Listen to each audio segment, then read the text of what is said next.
I've been working on a plan to use this old subway for a while now. I even have the keys to start it. All we need is an atomic battery to power it.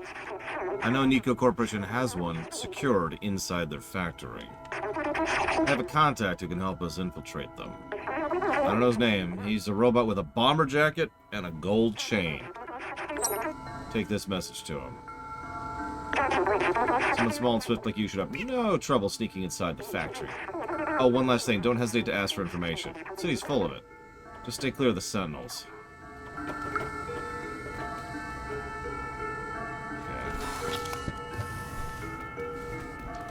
Hey, Blade Tibon. Hey, Von Falkenstein, if you're still there.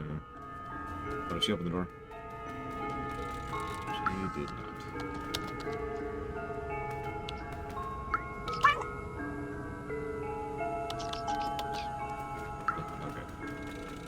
Okay.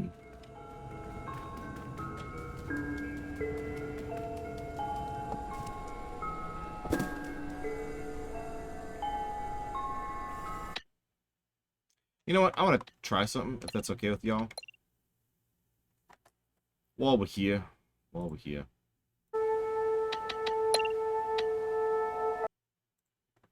Just give me a sec. You know, everyone chat's like, no. No seconds be given.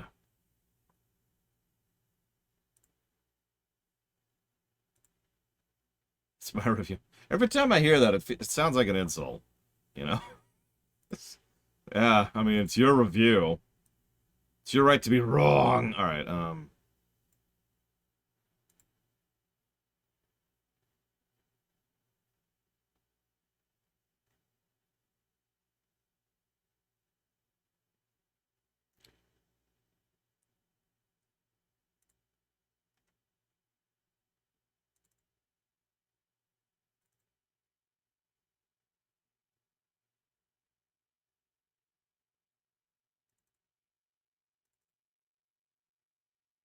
it's your review. Yeah. Hey, Andrew. Yeah, there it is.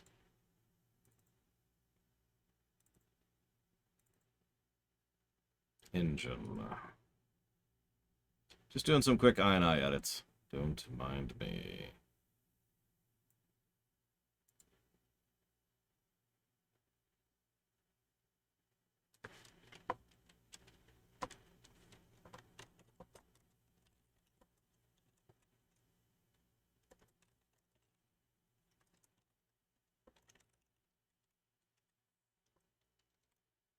Hey, Sean. Hey, Darkman Threven. Hey, Emperor Valerian.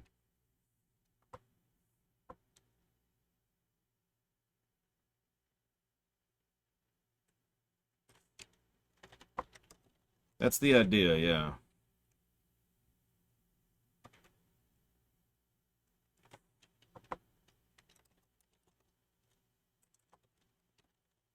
Believe it or not, no, Crazy Norse. Could you imagine?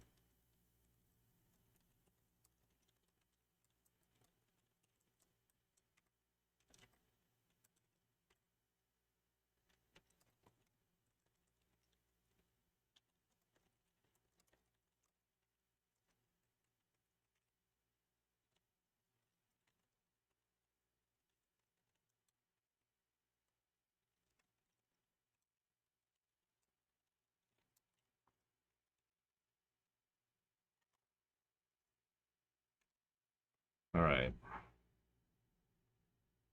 Let's see what this does. If anything.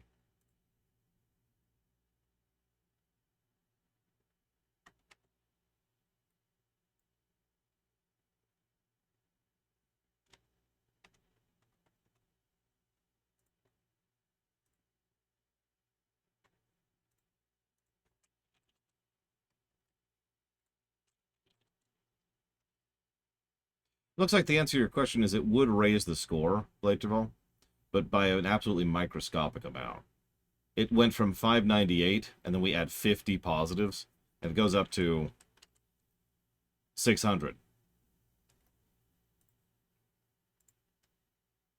Because each one of those positives is getting like less and less and less and less of credit, if that makes any sense, which is exactly how that's designed to work.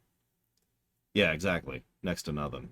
That is how the system is designed to work, admittedly. I thought about removing the variance quotient from things. The problem is, first of all, I do legitimately value both. Like, that's a philosophical thing, right? And I do think that games that do very well on both should be higher, and the games that do very badly on both should do lower, right? But, at the same time, put this over here. The real reason that we finally pulled the trigger on adding that in is because if you don't, some games get valued way, way higher than they probably should. Mega Man 5 is one of my highest rated games, which it should be. But imagine Mega Man 5 getting something like, I don't know, a 1200 score, right? It was actually Shovel Knight back in the day was valued really, really, really highly. Like, higher than it should be highly. Like, absolutely stomping everything highly. We could tweak the variance a little bit, I suppose. But unfortunately, there's only one real way to do that, and that's just straight up, you know, trial and error.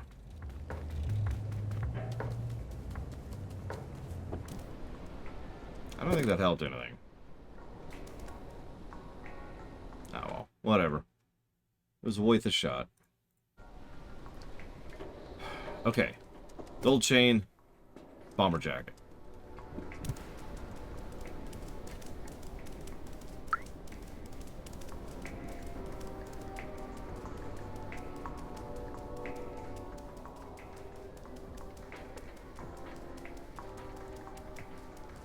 Alright, hit me, Judo Joker. I am the worst manager in the world, so I'm the perfect person to ask that question. I once managed an H&R Block and ran that sucker into the ground, and then was able to leverage that failure into becoming a partial owner of an IT company, which ran credit cards.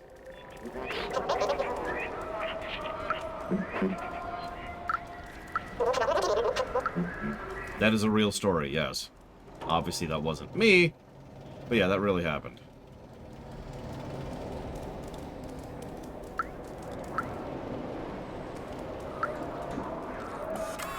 The person arrested was not Clementine. Continue the search. Yeah, I wasn't ignoring it, it's just, it looked like a I have to use brain power question, and those tend to get deprioritized until I could spend time looking at them. And while I was waiting for those engine checks to go in anyways, I was like, you know what, I might as well actually look at that.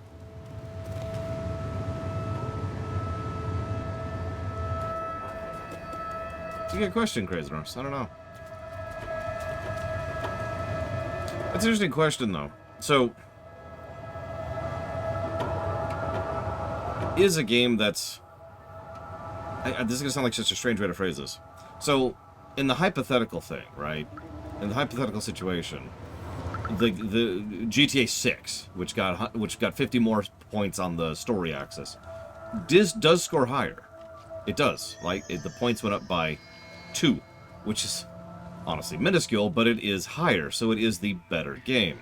But it's only slightly better. And I guess the question that boils down to is that acceptable? Like, is that good? Is that correct? Does that line up with how we want the golden number to be representative? Because admittedly, I'm pretty happy with the golden number in general.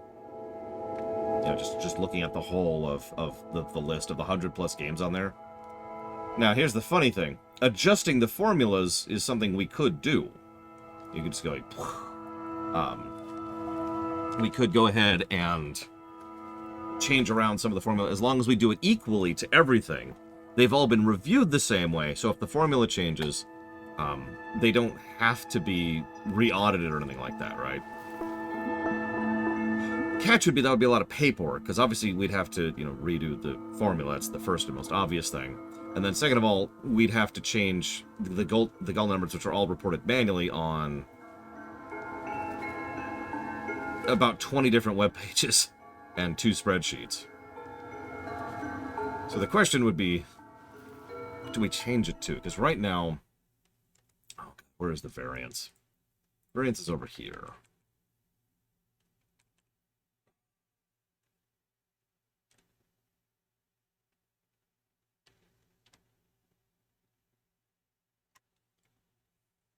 So right now, the variance... See, I can't even tell you a static number for how much the variance is weighted. Because I don't really have a weight for the variance in the strictest sense of the word. As I said, it's more like lack of negative weight. A game that has perfectly the same gameplay and story gets its full score. Every bit of additional variance on top of that reduces that, but that's also not a static number. It's a percentile number. So, for example, if there's something that has a 5 and a 6, then that's that's a large portion of variance between the two, because at that point you're talking about like 20% or whatever, right? So that's a 20% variance, something like that, right? Well, I already do that, actually. Crazy Norse. Hey, TSB. Happy Tuesday. So something like GTA, for example, ended up getting, what is it? Looks like 98? I'm looking at that correctly. That doesn't look right. No, that's right. 98% of its score was counted because of how small its variance was, which was 11. But the 11 spread, of course, is relative, and you get where this is going.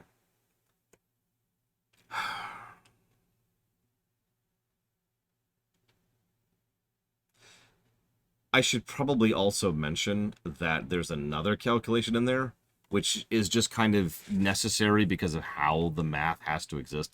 So for those of you not wondering, one of the reasons the golden number calculation is so ludicrously complex and took us so long to really hammer down was because it had to be a system that could accommodate 3 separate types of values: positives, negatives, and zeros. And anybody who knows anything about math knows one formula covering all 3 of those things is a thing. It's why the curve is so strange, where it dives down much slower, but it goes up much quicker. It's technically the same curve. It's just, you know, it looks different. Anyways.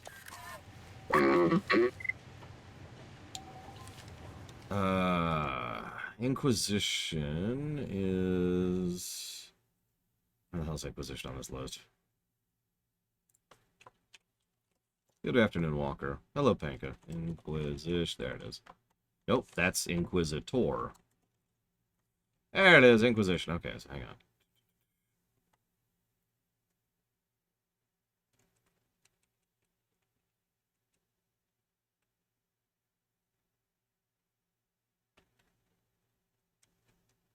Here we go. Okay, so Inquisition had...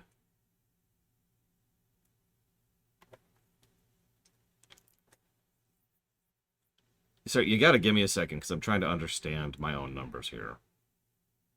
But, no, that's correct. That's correct. So... It's not linear math, right? And I say that because that's important, because if I tell you that Inquisition got 86% of its score, then you think, well, that's weird. But no, that is actually accurate. That's a big variance, but 86% is a pretty big gap. That's a pretty big spread. It's not the biggest spread we've ever seen. That would be Final Fantasy XIV. Now, hang on. It's okay, it's math. Hang on. D3 had 80... The problem is I go up to like 7 digits on all of these. So I say 86, but it's 8606396361. But what the number that really matters here is that number. And I can't do the math off the top of my head. So let me just say this in simple terms. The closer the number is to 2.1, I know, just bear with me. The closer the number is to 2.1, the better, right? 2.1 is 100%, okay? I know that sounds strange, just bear with me, okay? So what Inquisition actually got, we'll just do it this way, was 3.495. And Diablo 3 got 1.137. You get the idea, right? We put 2.1 as the 0 point, because that way it would have room for negatives and for positives, depending on if it was leaning story or gameplay. Make sense? Anyways, so both of those really big variants. Something like Portal 2, much smaller, 2.055. very tiny variance. GTA 5 got 2.001. Again, very small variance, very close to 2.1. And so forth and so on. Just Cause 4 actually got pretty close to standard as well. But if I was to do this way really quick, I'm pretty sure the biggest variance we have, for anything that counts, because FF14 has the biggest variance, is either Super Mario 64, which is 0.9, or if we go the other way, Dragon Age Inquisition, which is 3.495. It's a huge gap.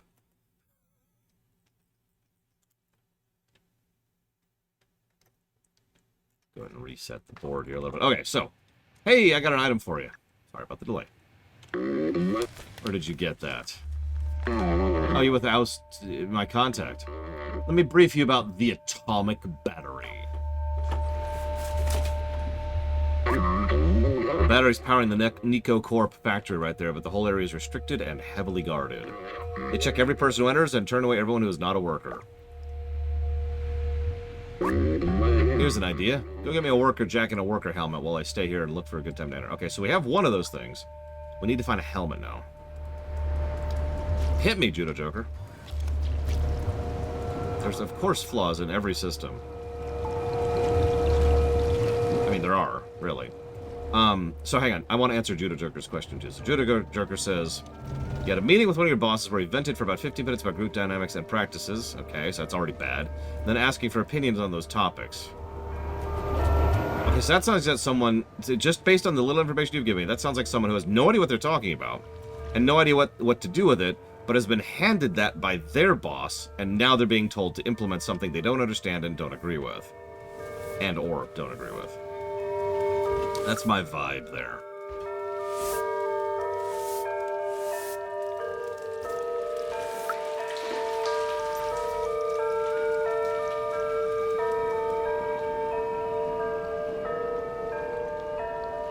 Hey, Ross. We could also hypothetically remove the variance calculator from the equation. I'm not sure we should. In fact, I kind of disagree that we should. But it is something that, at the very least, I'm willing to talk about and to bring to the board, so to speak. You know, I can be wrong. I know. Shocking. Joking aside, one of the things that I had to learn as a skill is learning to accept that I'm wrong. And honestly, I still have trouble with that from time to time. I bet a lot of you know what I'm talking about. You just don't like that feeling, right? That little... Oh, yeah, no, I'm wrong. But yeah, systems can be tweaked. The method by which we've reviewing... the method by which we've been reviewing hasn't changed.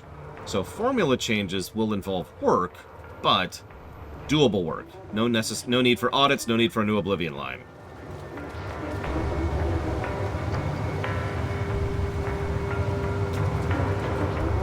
The real problem is reducing the variance possibility is... I'm not actually 100% sure how to do that. I suppose if I was going to do that... So this pulls in the flat variance and then takes the variance minus 100... No, excuse me, 100 minus the variance, divided by 100, and then changes the formula based on whether it's above 0, 0, or below 0. And then if it's below 0, it goes divided by 100 plus 1 times 0.9 plus 1.2.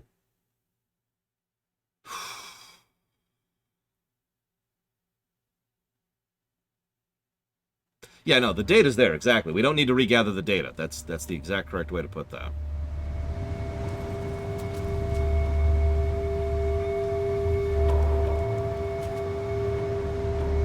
Well, that's a good question, Judo Joker. Would you believe we actually have a game that fits that criteria, which is Final Fantasy XIV?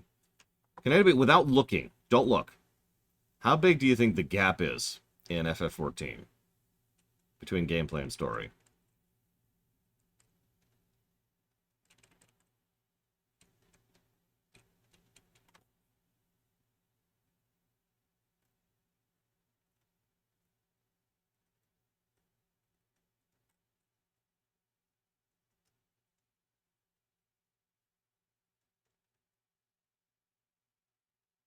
200 is huge, absolutely.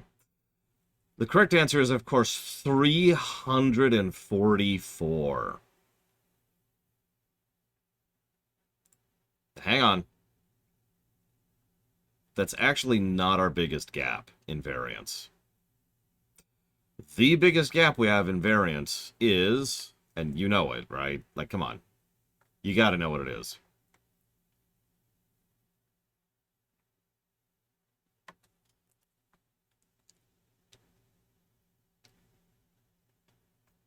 It's Tor. It's Tor. 498. Plus 294 to story, minus 204 to gameplay. That's Tor. And yeah, that sounds about right. That gap is gargantuan. How is Anthem still online? These are all good questions.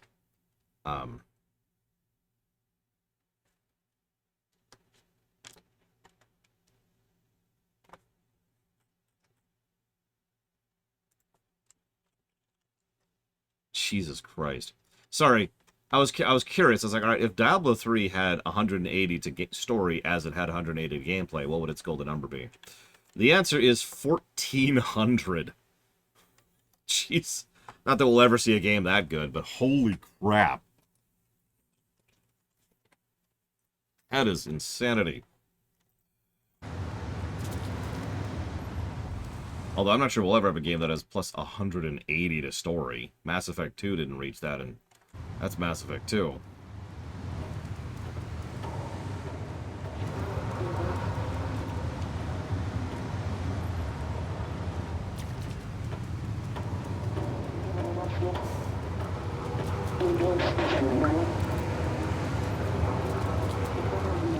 Well, variance... So, it's not completely linear by design. So, for example, let's say if I lower the gameplay of Diablo 3 to 73. Bam!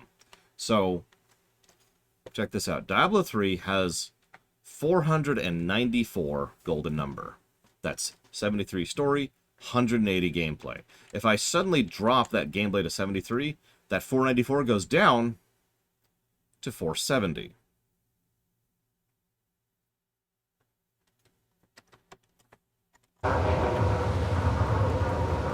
So the score does go down, just as it does go up. But there's a curve involved. Right.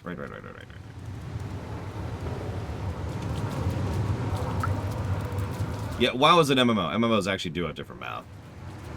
I kind of had to use different math with the MMOs, because...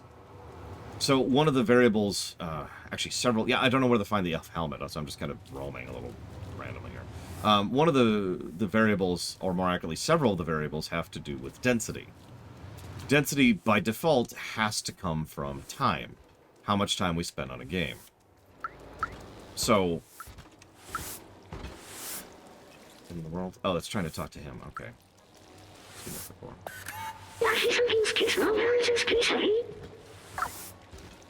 So... I'm not sure I believe you, Sean. MMOs have thousands and thousands of hours into them. So if we plug that variable into any other game, the density is going to tank. Just right down into the ground. And that's going to... hey, hats! Aha! That's going to affect the score. So we had to adjust the formulas to accommodate that. Okay, nobody can enter the store while it's being restocked. Okay, that makes perfect sense. I wait for ages for Stuplachi to come back here and help me restock those hats. The boss is not happy. That guy's slacking off the bar again. He's got nothing coming. Okay, Stuplachi at the bar. At the bar. They're all bar. Everything here is a bar. Which bar are you talking about? Is this the bar?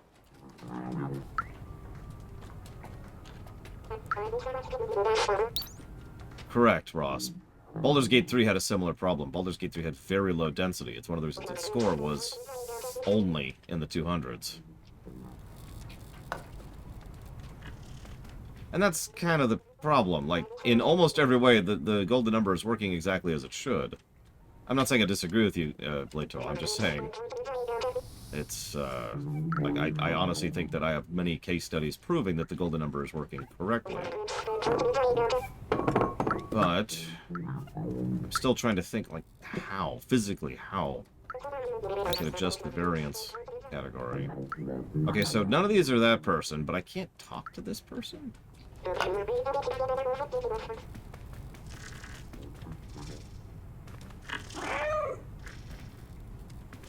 Okay, he's got the worker vest.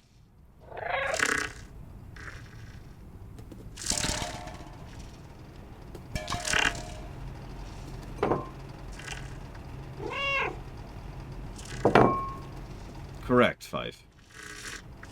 Well, okay, no. Don't be simplistic, Lore. No, there's several things there, in addition to density. But the variance is probably the real big thing there. Yeah, Diablo 3 has pretty good density. That's why I had to correct myself there. The variance is based on only two things. Because there's actually two variance numbers. I haven't really told you about that. There's a variance between the density of story and gameplay, and then there's a variance between the net gameplay and the net story.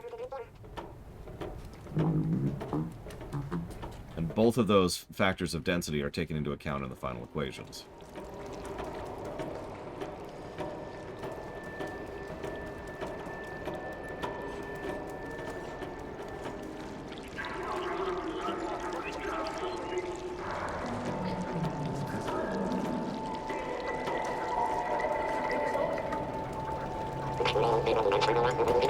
I believe so, Crazy Norse. So, I don't remember what my computer is. I've got nice RAM. Pretty sure I've got a 3080 as my GPU in there. I know I have some kind of really nice Ryzen card, a 5950X, I want to say. That's off the top of my head. I use a lot of NVMEs because they're really good and because they're very useful for rendering as well as streaming. In my defense, every time I've been more open about the formulas, people have tried to game the system. Which is the reason why I don't do that. But anyways. Are we done stalking? Have you now stalked? Okay, cool.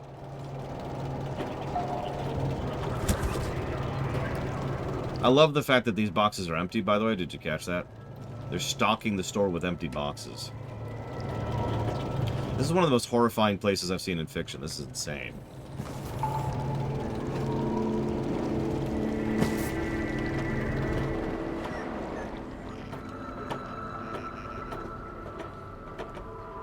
This is what the Royale in TNG Season 2 wishes it was.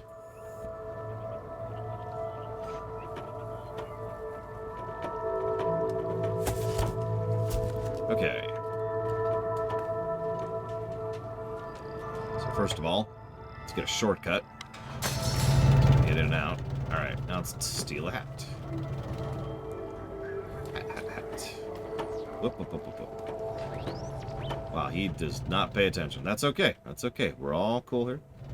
Everything's cool. Everything's cat here. Let's see. No, the cat is lost, and also it's the post-apocalypse. That was very strange and jittery looking.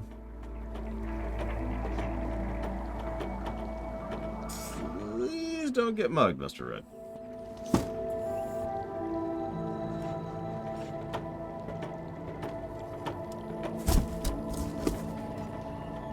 One thing we could do is actually sit down and do some hypotheticals, see if we can break the formulas. Because if we can actually break the formulas, that's a lot more evidence, as weird as that may sound, that the formulas need adjusting. Or, put a different way, the formulas haven't broken yet, in my opinion. So, you get it. How do I... Up.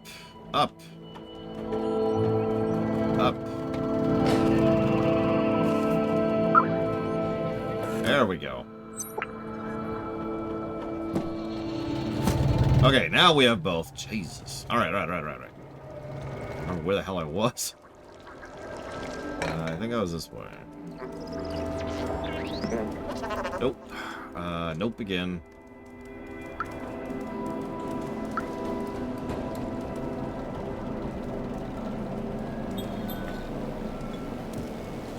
Where are all the humans? What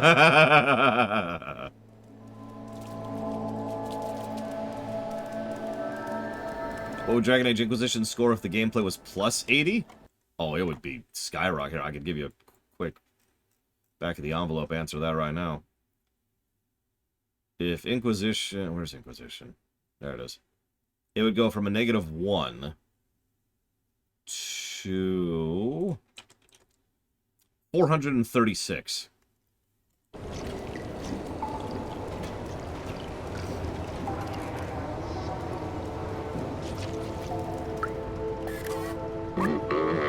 Okay, so I got you.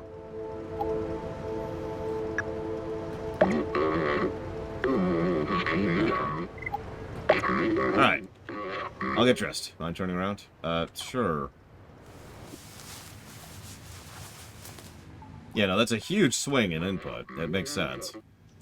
And it does seem right, honestly. If Dragon Age Inquisition was as good in gameplay as it was in story, it would be one of the best games ever made. So that tracks, right? And that's why I say the golden number seems to be working, is because most test cases and real life, you know, live test examples, what do you call that? Field tests have proven to be accurate. Okay. Hop in the box. Into the box. So hang on. So we have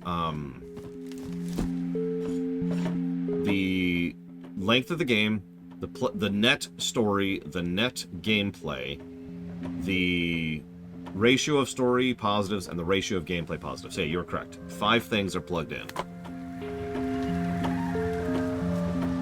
That works.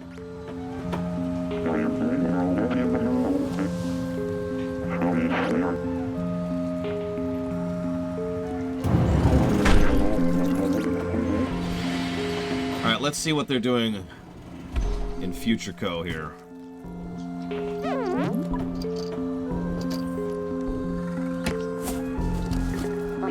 Looks like they're,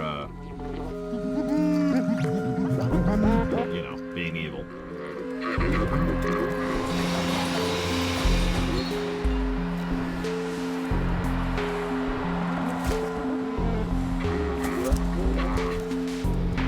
You're joking, Dark Prince Revan.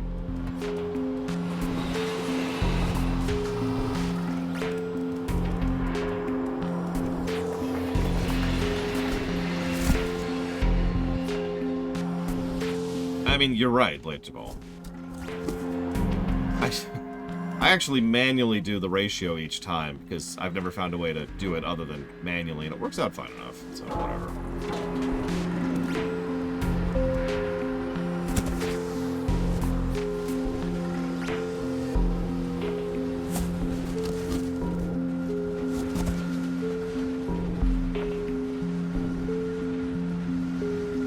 I am sorry, Dark Prince Revan. I hope she's alright. Or at the very least, she becomes alright soon. That's unacceptable.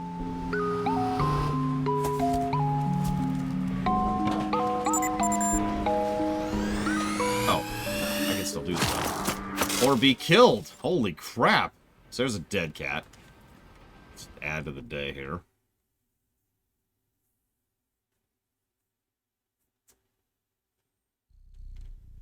I mean, depending on where you live, that might work out, Dark Prince Revan, so... Not a terrible idea. Listen, we had to get at least one dead cat in each stream. What happens if I fall? I can't.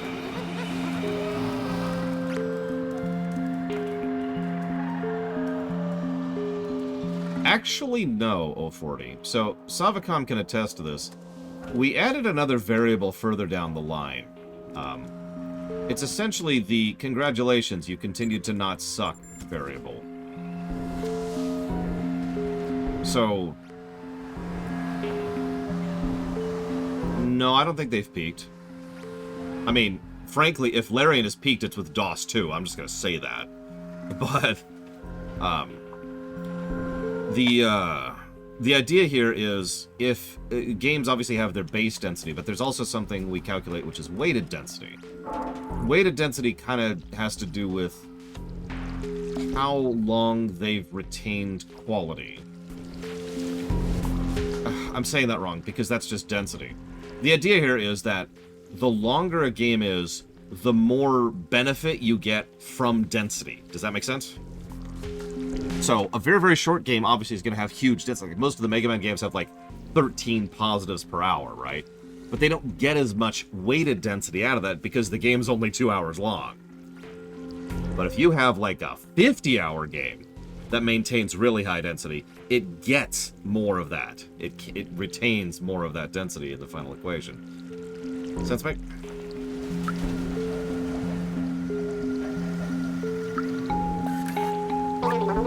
Hey, good thing you're here. You can help me. I lost the keys to my place in this dark and huge factory. The Sentinels refused to help me. They told me if no place to go, more work here. If by any chance you could help me find them, I'd be grateful.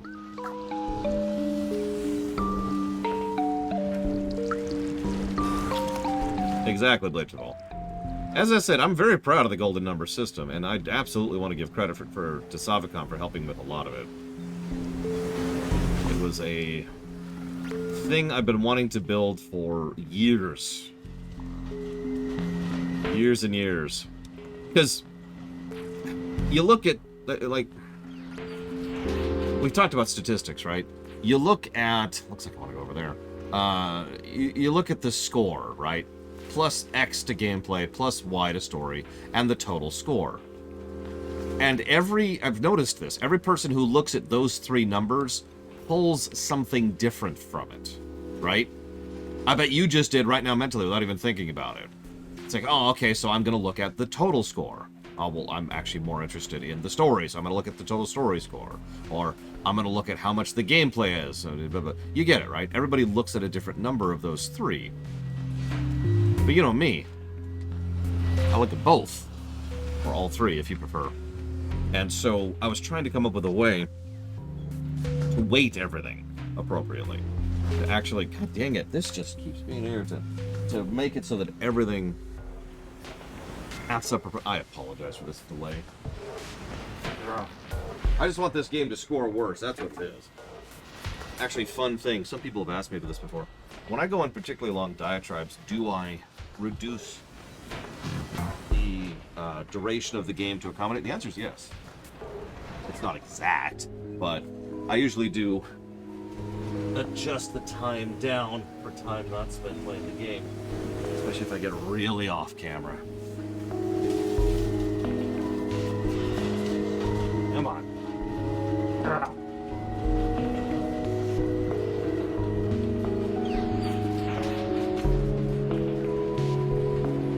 There we go. That's better.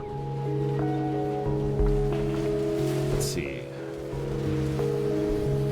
Listen, Crazy Norse. You know me and economics.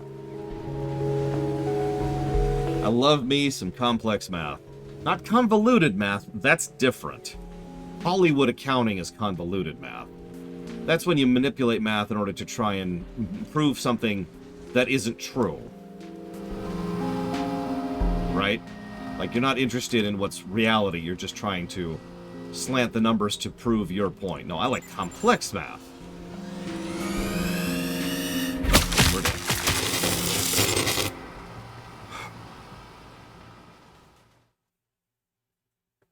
Yeah, I'm a bit more of a pragmatic engineering type, mentally speaking. So a 15-hour game has 2 pluses per hour, and a 50-hour game has 2 pluses per hour. It's more difficult to main. The 50s, yes, Fife, in your hypothetical situation.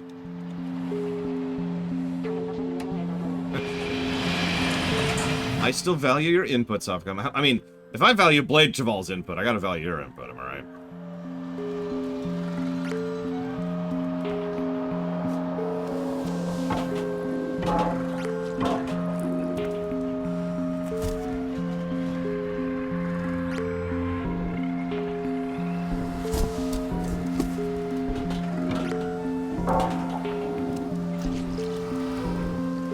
Hydration reminder, thank you.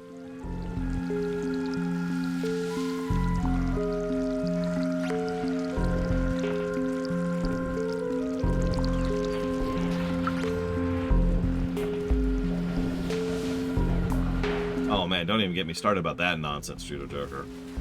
That's a whole ball of wax.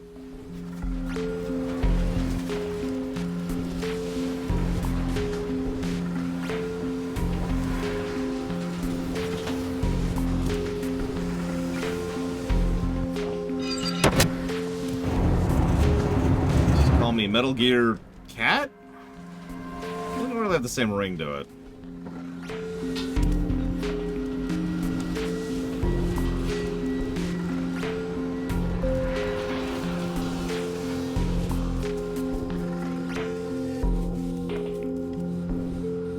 That's interesting.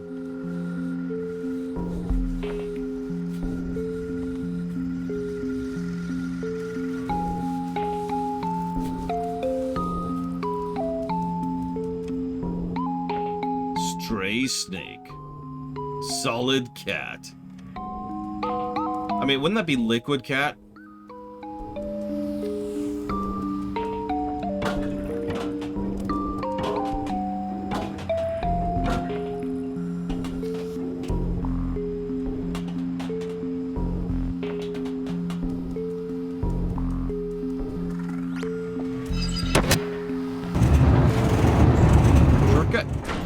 Shortcut.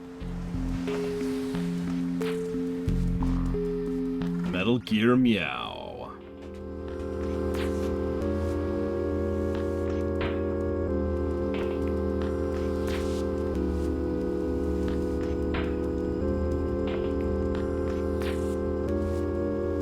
You know, you want to hear something really sad?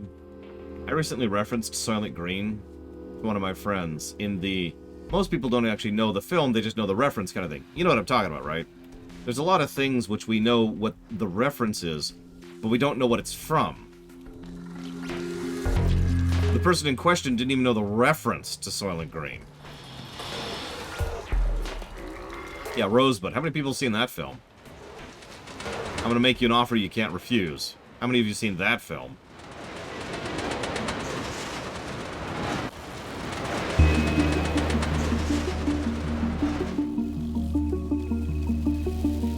Oh, that's actually really clever. Did you see that?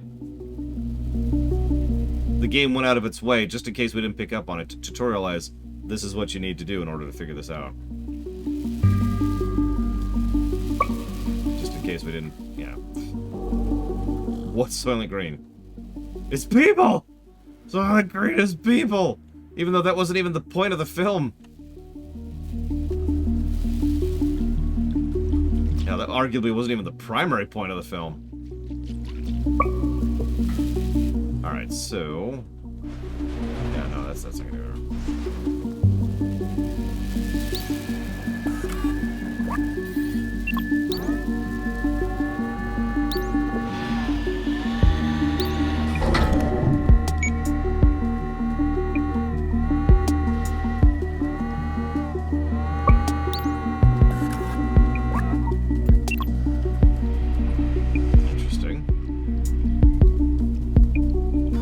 Actually, it's... So, story-wise, this game does remind me of Plague Tale a bit. Although I'm curious why people keep making that reference. Is this the same studio and I'm just not aware of that?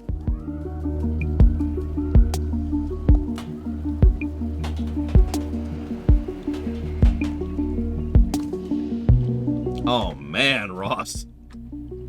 How do you make tabs horrifying?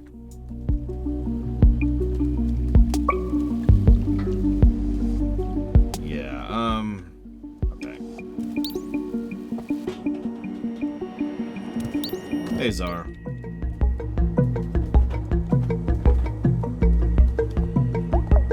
Nope, nope.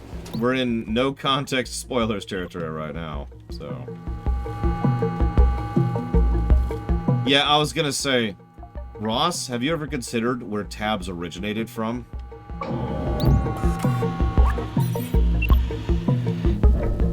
Like, think about it.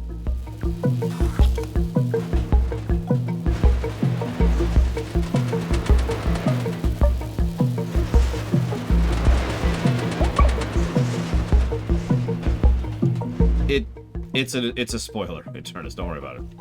It's from a video game called Chrono Trigger. A very, very good video game called Chrono Trigger.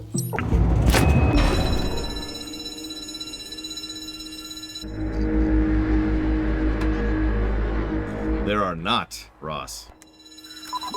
We got it. Quick, let's get out of here before the Sentinels show up. We gotta get this battery back to Clementine. Let's do it. Yeah, no, you get it, Ross, right? You get it. Think about it. That's the best part about the tabs. They're horrifying, but then you think about it, and they're worse! That game has so much thought put into it. Chrono Trigger is going to score bonkers well when we get there. I don't think it's going to beat GTA 5. I don't think anything's going to beat GTA 5. Except maybe StarCraft 2. Maybe.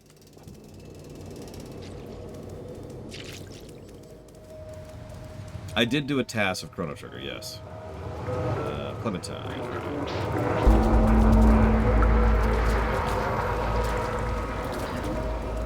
That's true, Savicom. And honestly, it probably should. FF6, so if you ask me to guess right now, I would say FF6 would probably beat Chrono Trigger. Both actually have pretty much identically good gameplay. As in, both do the gameplay score about the same, but I think FF6 beats out on the story axis. Now, that's from memory, and I have deliberately not beaten... I have not played either game in years on purpose.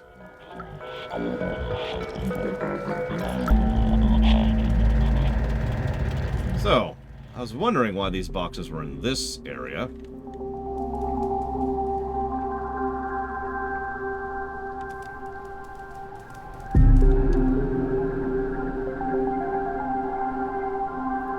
So, real talk for a second. If you cannot trust my scoring of FF6, then I have done my job incorrectly. And I will make efforts to try and make up that deficit. Complete sincerity. Complete sincerity. If I cannot be trusted to review my favorite game of all time fairly, then I am not doing my job as a reviewer.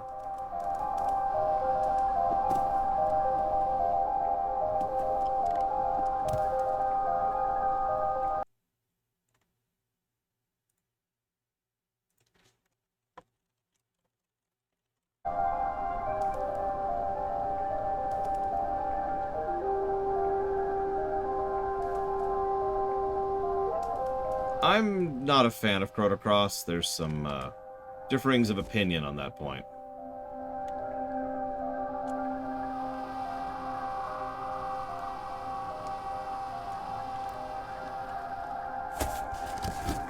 The reason I didn't do that was because it was a literal screw-up on my part, Eternus.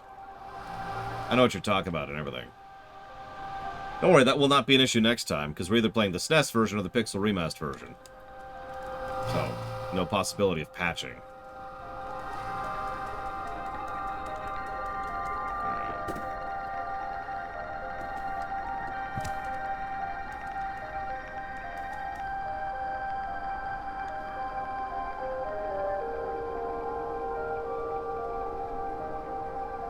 Chrono Trigger is an extraordinarily dense game. That is a game that is an easy triple positive in pacing for both story and gameplay. And that is a rare thing.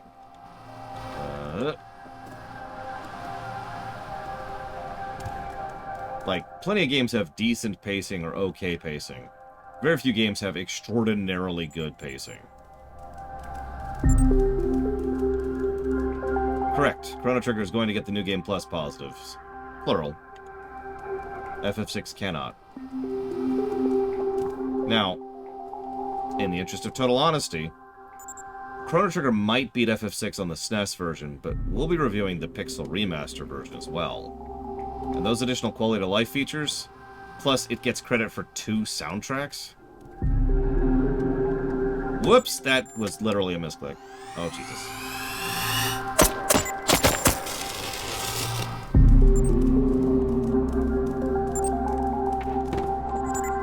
Okay, I apparently don't know where to go, so we're just going to do this.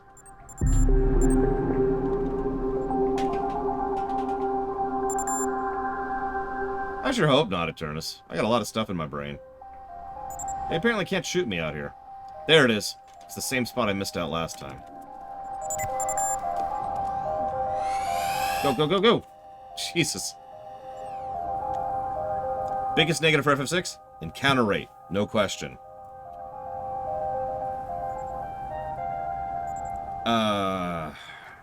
Which may or may not get a negative. But,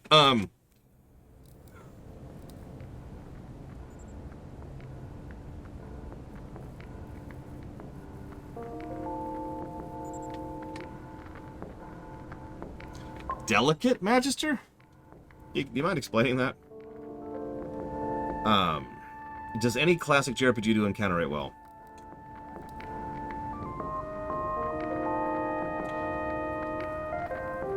Chrono Trigger. It's not really encounter rate, but it kind of is, so yeah, Chrono Trigger.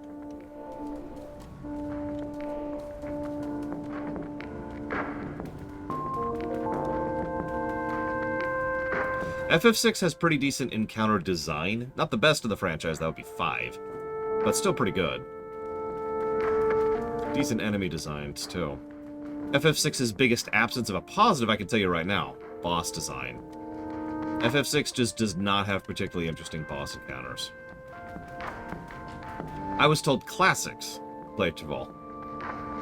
Classic JRPG that does encounter rates well. I can think of several more modern ones that do it perfectly well. In fact, I got one right off the top of my head. Pokemon Let's Go, of all things. Where the hell is this twit?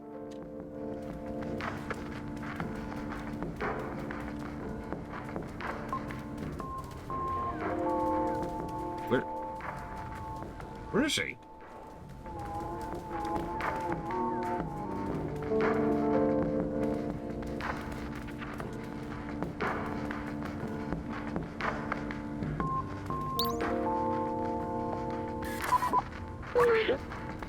Clem? No sign of Clementine. Looks like some kind of coded message. We're gonna have to play detective to find out what happened to her. For B12 and the cat, the answer lies in my stuff. 4 symbols. Okay, so potted plant, thing, other thing, and 4th thing.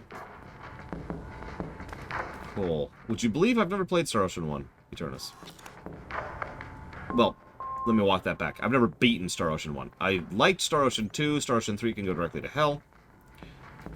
And I've never played past Star Ocean 3 because Star Ocean 3 broke me.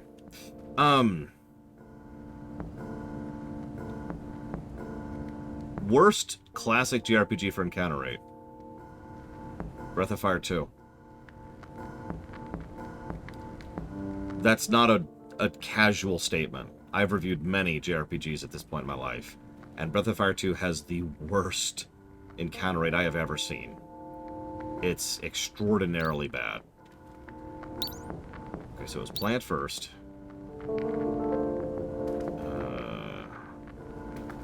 Listen, Savicom. I look forward to giving Breath of Fire 2 a net negative score.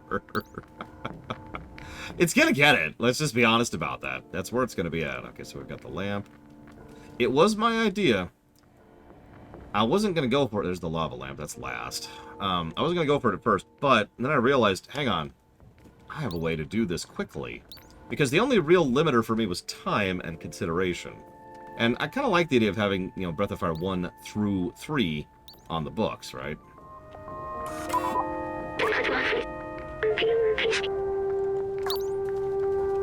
BOF 1, I have no idea how it's going to score. BOF 3, actually, I also don't know how BOF 3 is going to score.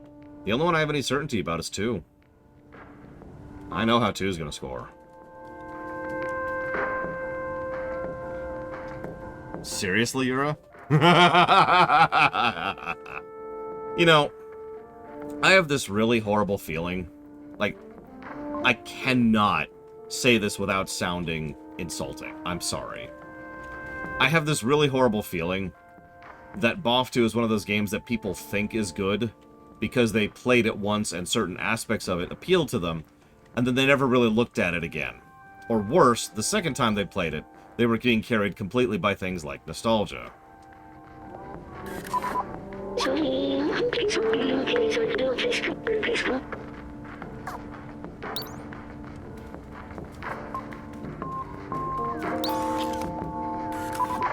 You know me, Savicom. There's nothing wrong with just enjoying something, regardless of why you enjoy it. The only thing I have a problem with is if you then, A, start positing it's actually a great game regardless of factors, and B, this also applies for movies and shows and stuff, and B, if you then try to insult me by saying there's something wrong with me for not agreeing with you on that. Which is the usual reason I tend to come down as anti-nostalgia.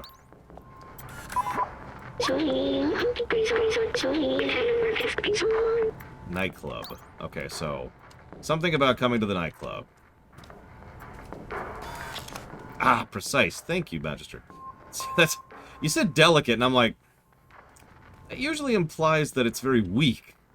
I was trying to figure out why my system was weak.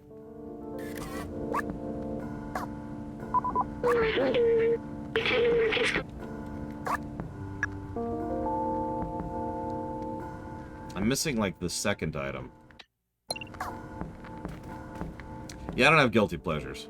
I like stuff. StarCraft 2, Witcher 3, Kingdom Hearts 3, and Half-Life 2. We haven't reviewed Half-Life 2. Or Half-Life in general, actually. Intricate, I like that. Kingdom Hearts 3?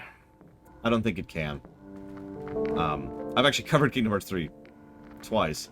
And, I think that pretty much everything about the outro on the narrative axis and the Frozen World and, I want to say it's the Pirates World?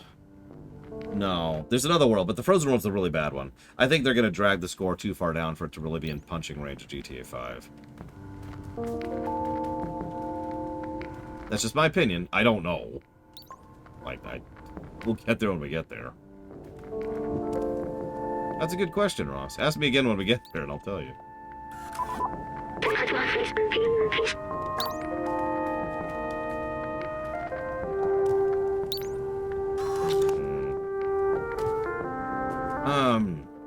Half-Life 2 is a damned good game, and short, and dense, and has good gameplay, and has good story, so I think Half-Life 2 might, but then again, Portal 2 didn't, and I think Portal 2 is better than Half-Life 2.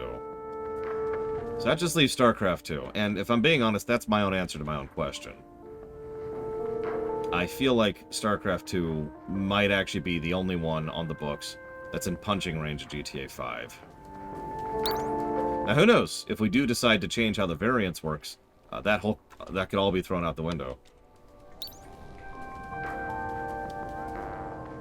Is it the frickin'... Is it this? Nope. That's a good question, Traxie. I'm not sure off the top of my head.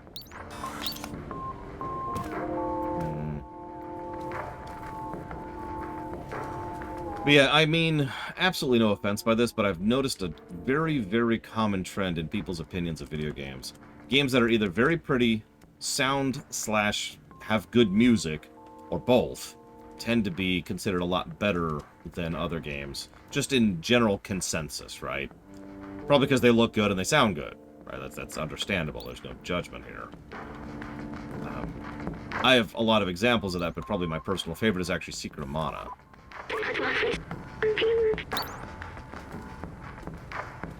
Yeah, the unique thing is also a big thing, too. Games that are unique tend to be more memorable and generally more... I wonder I could find it. It was up here. It's right friggin' here. I even remember this now.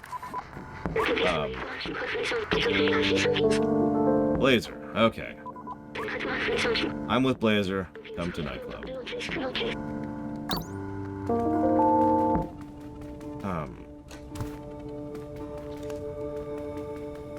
It's my fault, Docro. I'm the one who's wrong here. Secret of Mana might be a net positive game. I don't know. I haven't reviewed it.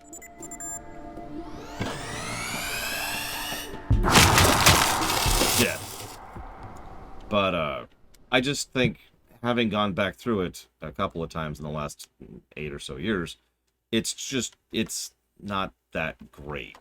You know? Some people list it as one of the best RPGs ever made, one of the best SNES RPGs ever made, and one of the best JRPGs ever made, and I don't think I agree with all three of those. It does, however, look very pretty and sound excellent. And I don't just mean music.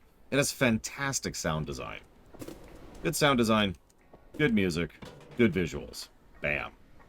It also has co-op. And you know my opinions on co-op. Secret of Evermore? Ooh. So, okay.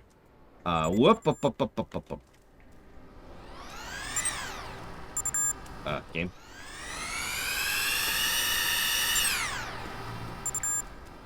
We're just gonna run. We're just gonna straight up run. God damn it, game. I don't remember Secret of Evermore fondly. That's the nicest way I could put that. I have really, really bad memories of Secret of Evermore. It is a very unique game. But, man. Oh, just... I mean, just the casting system by itself, you know? The way that they hampered spells. Just took a bat to the knee of the spells casting system. Anyways. So, Chemic says, do I think the RDR games are in striking distance of GTA 5? No. Ignoring the fact that I have technically covered RDR 2 and 1 in my career, so I have a little bit of a reason to give that opinion. The fact of the matter is GTA 5 just has so much better gameplay than RDR 2. And the relevance there is, well, RDR 2 might actually beat GTA 5 on story. In fact, I wouldn't even be surprised if it does. I don't think it's going to have the gameplay to back it up. And remember, it needs both.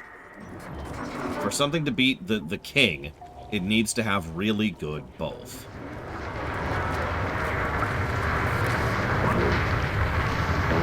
It's not for you. Go away. Yeah, okay.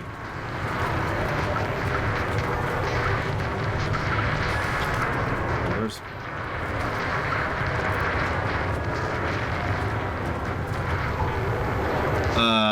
not that I'm aware of, Triaxia. I mean, that's valid, Loke. But, and I mean, no offense by this, you cannot tell me Red Dead Redemption 2 has good gameplay. I've played Red Dead Redemption 2 with an analytical view. It was the previous system, but we did a premiere run of it when it first came out. You can't tell me that game has good gameplay. I'm sorry. Now, does it nail the story axis? Abso-friggin-lutely. It might be in contention for being one of the best story games we ever cover. RDR 2 is bonkers good on the story axis. Like in every respect. Side quests, main quests, themes, plots, voice acting, animation, pacing, world building. Like, just down the list, right? It just kind of hits every cylinder on the story axis. Gameplay?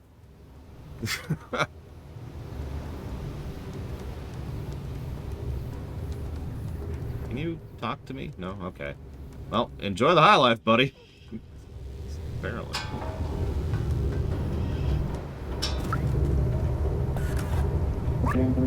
Hey, how'd you get up here? You want to party with us? Jump in, get a drink. Sure. Nothing's wrong with gameplay, to Quack. All the gameplay is very gameplay. Please don't kill me. Don't kill me. Oh god, don't kill me. Don't do it, to Quack. Put the knife down. Put the knife down, please. Okay. I'm okay.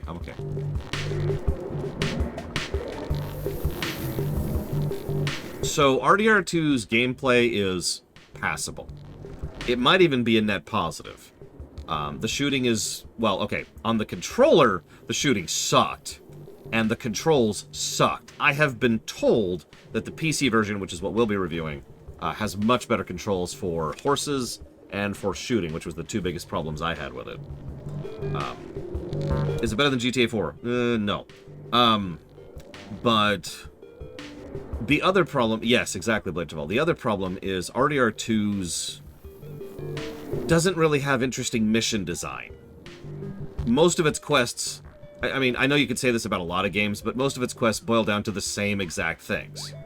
And those same exact things aren't even slightly varied. They don't have good level design in order to complement the shooting. They don't have good encounter design to complement the shooting. They don't have good enemy design to complement the shooting. It's just a shootout, and then a shootout, and then another shootout. And they really like hitting that point over and over and over to the point where it actually, frankly, gets boring. That's on top of the bad controls and irritating movement tech, both on foot and when you're on the horse. So, you can see how the gameplay is just not exactly nailing it, you know? And that's just the meat content. Then we get into the side stuff. I don't want to FF6 you, Ross, so all I'm going to say is that if you're interested in strategy games, I recommend playing StarCraft and StarCraft 2. That's all I'm going to say. Like my mask? I made it myself. That's actually really well done. It jams the Sentinel scans and it looks cool. Really?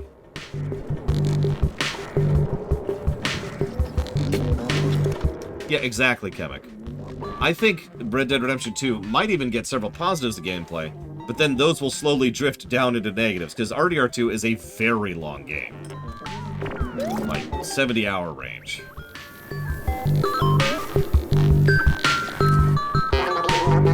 DJ Matsy here. Let's get the party started. First song requested by Blazer. I do hope you enjoy it, Pastor of Muppets. The Zagama dance? I would say Red Dead Redemption 2 has more side stuff than RDR1, but otherwise, it's pretty much the same beats, gameplay-wise. By the way, I was wrong. There actually is a club that the bouncer was bouncing for.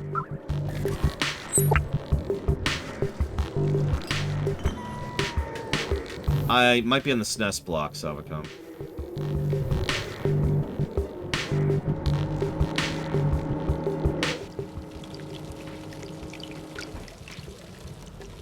I'm not sure about that. Don't quote me. Not every SNES game is in the SNES block.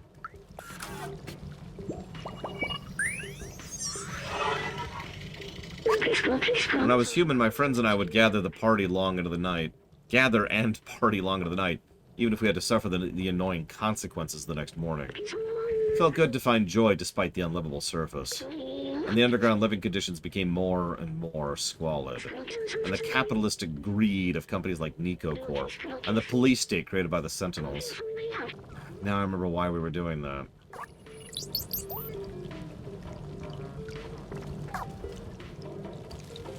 I would say low to high level VI, depending, Triaxia. There's definitely some droid effect going on here. Oh god, Illusion of Gaia.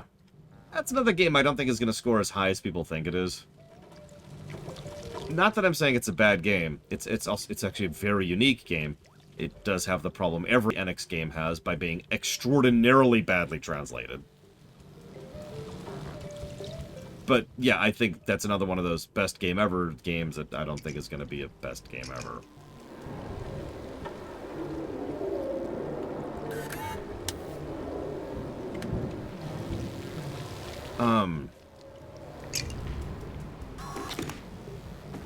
Do I prefer Xenoblade 1 or 2? 2. No question. 2's combat is just substantially more interesting, better counter design, better leveling, better alternate leveling. Well, it's not even necessarily nostalgia, because Illusion of Gaia is another one of those unique games. It's not, like, I'm going to have trouble categorizing it, because I categorize everything by genres for ease of sorting on the website later on. And I'm not sure what genre I'm going to put Illusion of Gaia under. I might put it under the extraordinarily generic adventure category, which exists as a miscellaneous category. I don't know, I haven't decided yet.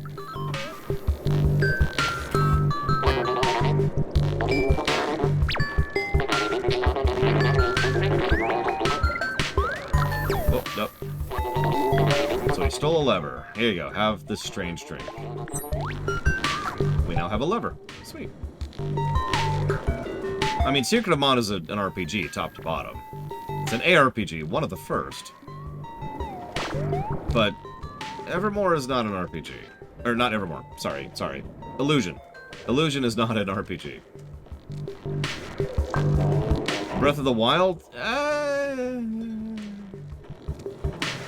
No. I don't think Breath of the Wild is going to have the narrative access to really hold up to GTA 5.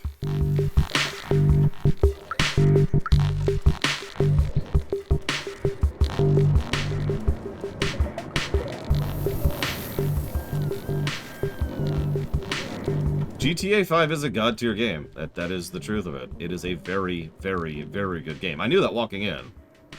And I proved it. It is Eternus, that's the thing, right? It is just such a high score. That's why I'm not even talking about games that are better than it. I'm just talking about games that might be in punching range of it.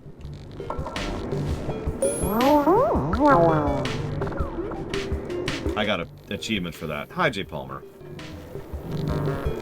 Soul Blazer? No, I wouldn't call Soul Blazer an ARPG either. See, that's the thing. Soul Blazer and Illusion and are both kind of their own thing. Terranigma, that's an RPG. GTA 5, Jay Palmer. Twilight Princess. Now, if any Zelda game is going to be in punching range of GTA 5, it's going to be Twilight Princess. I don't think it's going to manage it. I don't. There it is. God, I could not see that with that light. Thank you, Kamek. By the way, welcome back, Trophy Time. I apologize for my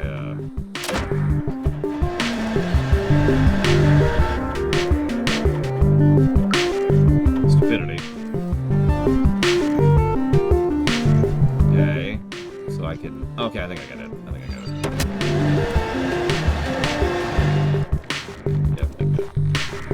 This is all in-game music, yes. Modern Warfare 3.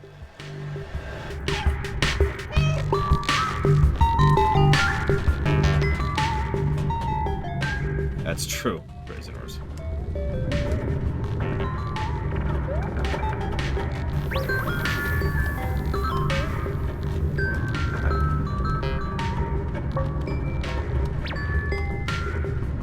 Oh, this is interesting.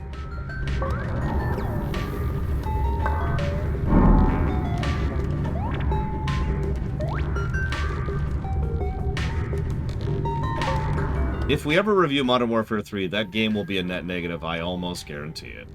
I cannot imagine it won't be.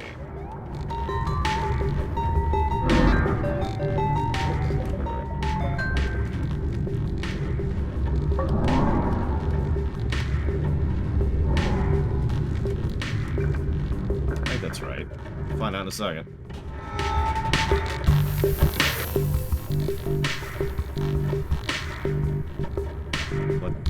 What's happening here?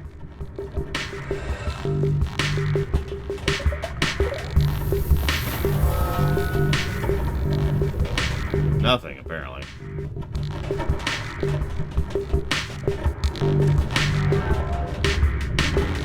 So, I was actually just thinking the exact same thing, Crazy Horse. 1 second, if you'll forgive me for pulling up my own website here for a sec. Do I think any games will challenge the bottom of the list? Because right now, if you give me a second, our worst game evers are Secret of the Stars, Devil May Cry 2, Mega Man X7, Quest 64, and King's Field 4. All 5 of those are atrociously bad games, right? Just garbage. All of those are garbage tag. Do I think anything will be in punching range of that nonsense? Someday I hope to do a re-review of Anthem. There's obviously Ride to Hell Retribution. I've already said this. I don't think Ride to Hell Retribution is going to break the bottom out of that. I don't. Destiny 1, well, we're never playing that, but E.T., as weird as it may sound, I don't think E.T. would actually score that far down. I know I myself have listed it as one of the worst games ever made, but that wasn't really based on the game's own virtues. Yeah, E.T. doesn't have enough meat on the bone. I don't think E.T.'s going to score particularly well if we ever did a coverage of it, but, you know. I should do that as an April Fool's. Just review E.T. just out of nowhere. Hi! I don't know. Like, Right to Retribution might be down there, and we will review that someday. I don't know what else. I don't know what else could be down there. That is really, really, really bottom of the barrel stuff.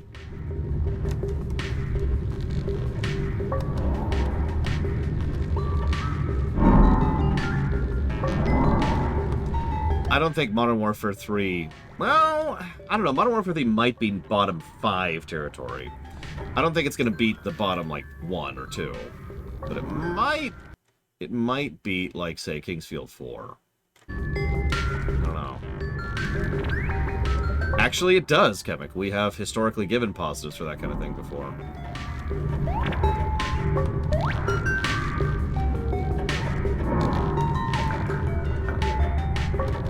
I am officially just hitting buttons at random at this point, by the way, because I have no idea what I'm doing anymore.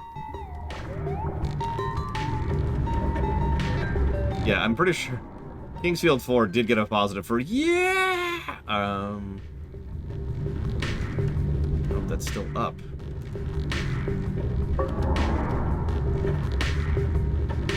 Warcraft 1. Oh. I want to review Warcraft 1 someday for historical purposes.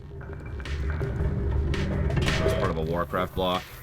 And yeah, Warcraft 1 might be bottom 5 territory. How many of you have played Warcraft 1? Let me ask a better question. How many of you have beaten Warcraft 1?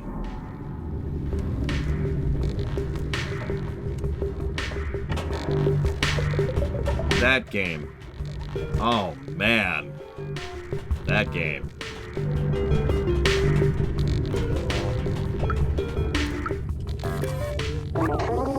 Very good relationship with the Sentinels. I don't understand why people complain about them so much. No comment, buddy. How many beaten both sides? Very good question. I can also raise my hand on that one. Battletoads would not score super well, but I don't think it would be that far down.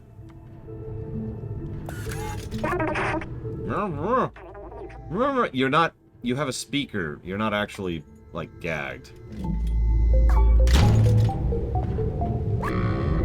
Two birds with one stone. You're not as clever as you look, little cat. No, ain't nothing personal. Business is business.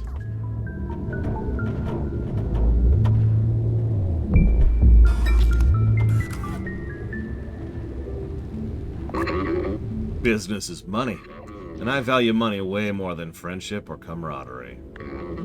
They're all yours.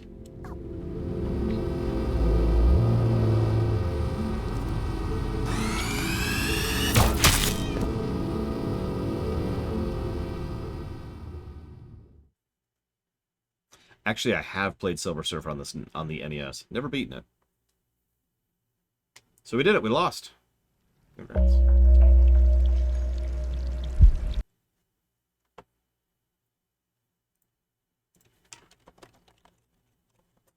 Oh, man. I've played Superman 64. In fact, I've played past the first level of Superman 64, which I think puts me on the .01 percentile.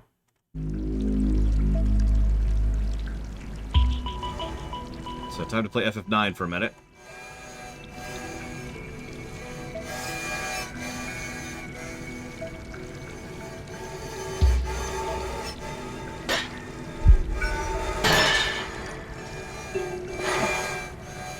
I have also played Dr. Jekyll and Mr. Hyde on the NES. Just... Yeah, it's actually really easy to come up with some truly Drek games. All you have to do is look at the really old stuff. The stuff from the 70s and the 80s. Don't mistake me, there's some great games in that era. But... then there's the other 99% of them.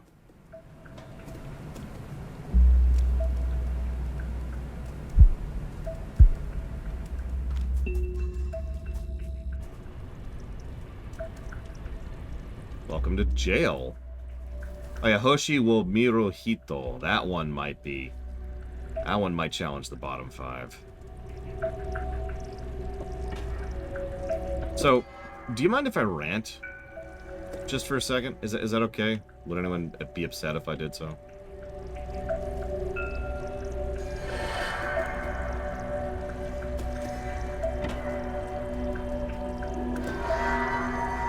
So you probably don't know this, but I put a tremendous amount of thought and effort into my show. Because I take my job seriously. Because this is my career. And one of the things I do is I very carefully plan out my schedule. Right? Try and make sure that everything lines up just right to meet a dozen or so different variables. To make sure everything lines up sweetly and smoothly and cleanly. Are they just torturing them? That's cool. Lovely place, honestly. Also, tons of trash everywhere, as there usually is. Notice we have nothing now, by the way. Everything has been removed from our kit. Recently, I was looking at my overall schedule, because when we were staring at the end of GTA 5, it's like, alright, now what, right? That was the big block of very, very large games. Let's re-examine where we're at and how we're going, right? Well, I don't have a nice way to say this. If not for the fact that I lost about a month and a half of my life to that apartment garbage, I would be completely on schedule right now. And I know that sounds like a weird thing to rant about, because the thing that irritates me is that I was right. That I had lined it up correctly.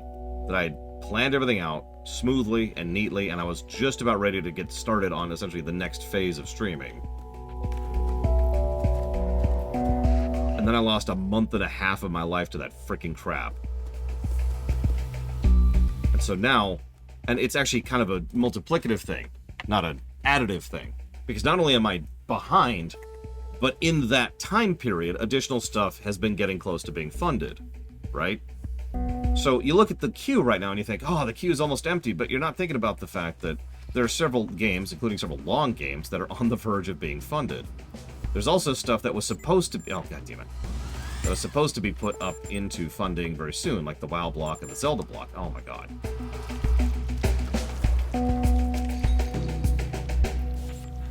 Yeah, there's a lot of things very close to being funded. And that would be fine if I was caught up right now, which is where I'm supposed to be.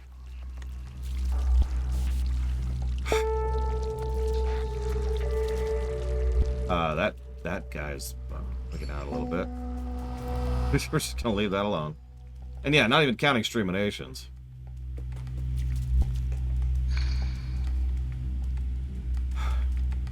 I was there. I was going to be good to go. I was going to finally be caught up, and now I'm not only behind, I'm actually worse behind than I was before. So that's it. Rant off. I'm just frustrated. Oh yeah, StarCraft block functionally has been funded now, by the way. I did the math. In, what is that? It's going to be the 24th, I think? Something like that? On the 24th of the next month, that's going to be funded.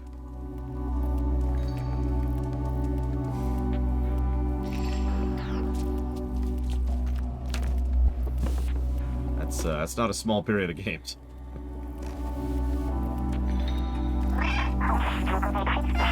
Yeah, I can't understand you anymore.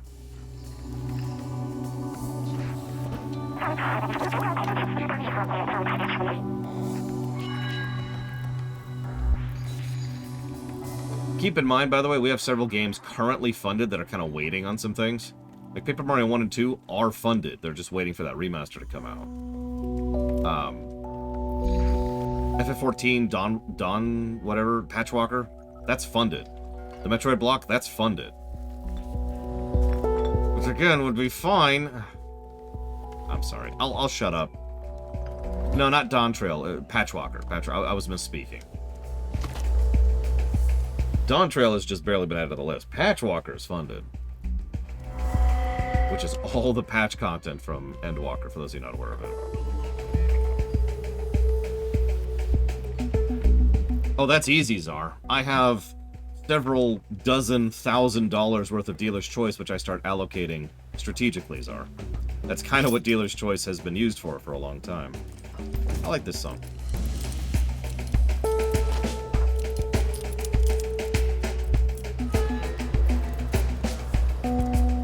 No, I'm with you, Savacom. I am I'm a little bit of a control freak. I admit that. But I also don't think that's really a bad thing. I like being in control of my life. I don't think that's unusual, you know? I like being on top of things. Even if I'm not in total control of things, at least, you know, I see the wave coming and I know which way to dodge, you know what I mean? Here you go.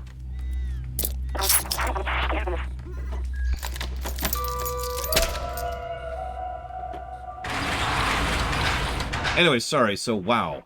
Yeah, WoW is already partially funded and working well on its way towards working the rest of it being funded. And honestly, I was going to treat myself to a WoW review. In fact, you probably don't know this, I've already been doing a lot of prep work for the WoW review run. Because like all MMOs, there's prep work involved.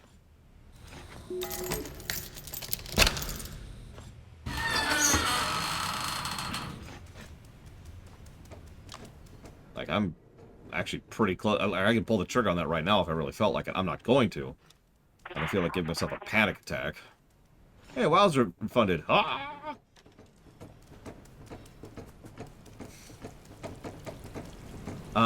You know, that's a good question, Ross. Truthfully, I don't know. WoW, there's certainly more WoW content than there is FF14 content, but like you say, I know it better. And also, frankly, WoW is quicker. Like, the pacing of WoW is quicker. Oh,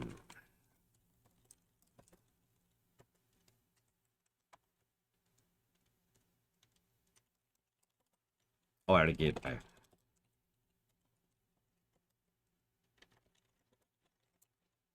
WoW is not as dependent as on cutscenes, and will involve less... or, no. Well, it will involve less reading out loud, but I will still have to read a bunch of stuff out loud. Yeah, you can barrel roll through WoW if you know what you're doing, and I certainly do. I could probably give you a lore run of WoW by memory right now. There's not many things I know better than that. And yeah, I am proud of that, I'll admit it. Yeah, I'll put that there. Yeah, I can get through vanilla super fast. Lord Harrimont is handling the vanilla section.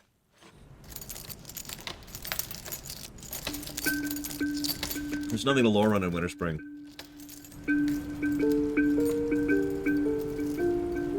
Probably J. Palmer. But it's kind of a... Oh, wow, that's mega lockdown. Look at that.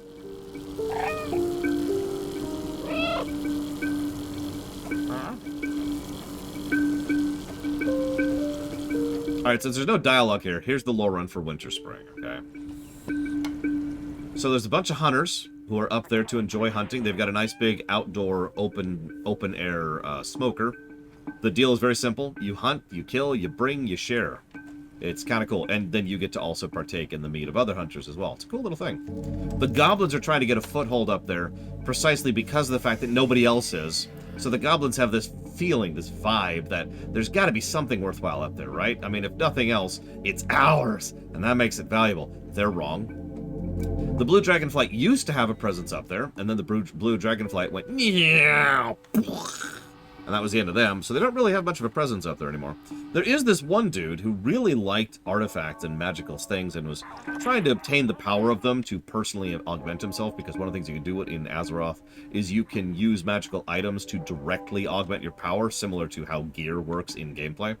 And he was doing that, and, well, he decided to have delusions of godhood, and worse, had no idea what he was doing. So he started ripping open portals to other worlds, and that's extraordinarily bad on every level. So we had to shut him down in a hurry. A black mage? Melkaiser?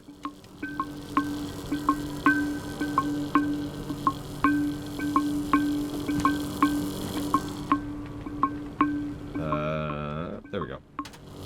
And finally, there's this one artifact up there. It's not even a big artifact, it's just an artifact that the Night Elves, or rather the Elves, is what they were called back then, the Highborn, and then the High Elves, and then the Blood Elves all tried to find, claim, and tame, and in the end it ended up killing all of them, and we have to kind of clean that up. It's okay, though, because one of the ghosts, a Type 2 undead in the area, assists us with that matter. And we end up doing it, and, you know, yay, we've, you know, prevented an artifact from causing even further damage down the line. That's hysterical, Malkaiser.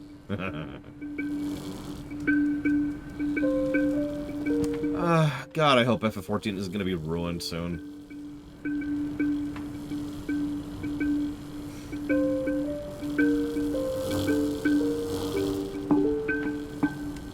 I'm sorry, I know that's a weird thing to drop out of nowhere, but if you've been paying attention to any of the news coming out of Square lately, they are really stupid. Just, like, the stupidest, you know? Yeah, what's concerning me about FF14 is Square. Square Enix is not doing well, and, there's a real threat there, is all I'm going to say about that. My favorite raid in WoW?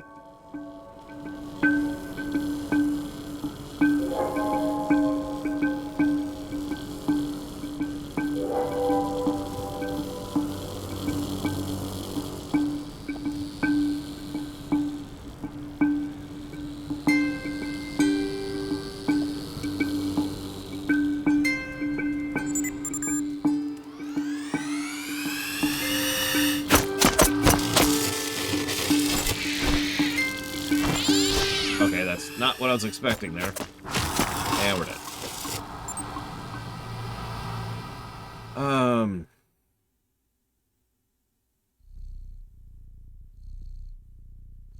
Yeah, Squirrel for Brains has no idea what the hell they're doing. Alright, so...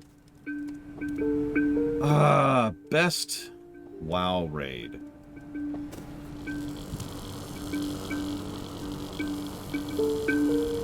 I've said this before, and I'll say it again. I think it's easier to list a best and favorite raid per expansion. But for going across everything, I think Siege of Orgrimmar would probably take it. It has an extraordinarily high quality of boss design and trash design. And Pandaria in general nailed trash design for its raids. And, oh, right. And it also has really good narrative side of things, too. Not the best, just good. But still, good narrative, good gameplay, you know me.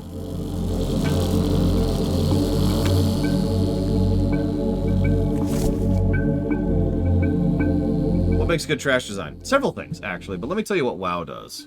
So let's say there's a boss. The boss has the big wind-up, and as soon as he does this, a big sweeping attack hits everything to the right of him. He's also got the straight punch, which just hits right down the middle, so you gotta get to either side of him. He's also got the kick from hell! These are all very, very valid names of abilities. And the kick from hell kicks straight in front of him, but then goes down and gets everything behind him, so you can't be behind him either.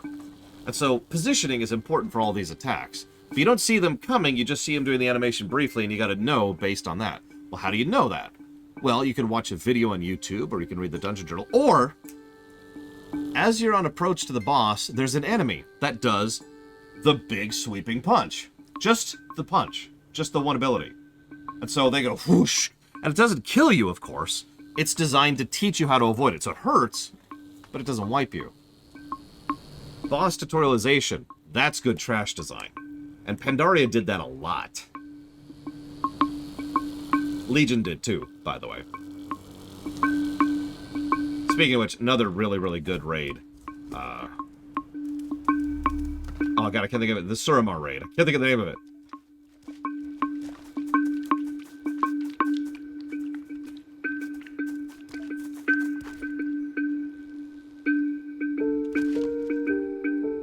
Nighthold, thank you.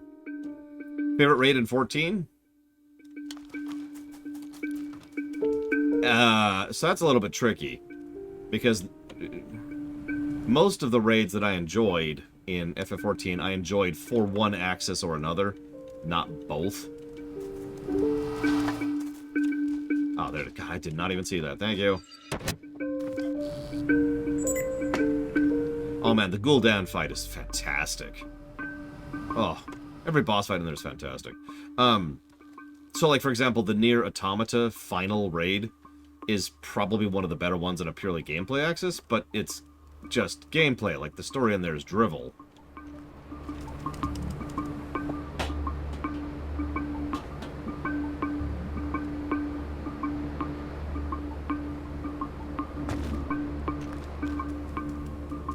No, Magister.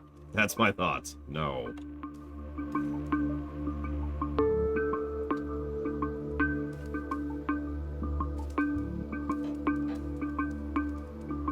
The business model of WoW is actually very simple.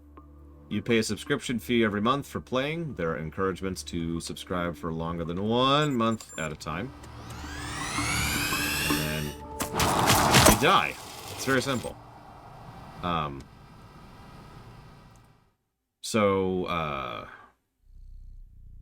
Words. That's it. And I know that sounds really banal, but actually... No! All the way back here?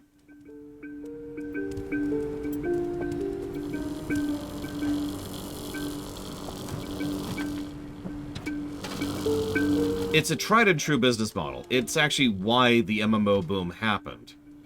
Because not a lot of people realize that if you manage to have even a fraction of players that are still paying every month the subscription fee, and back then it was like $10, you have a lot of money coming in regularly. Regular repeating income that can be used for a lot of things.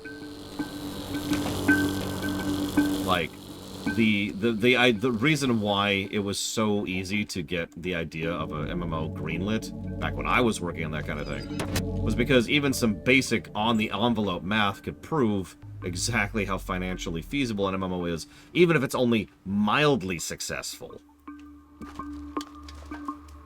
Now think about how many people play WoW.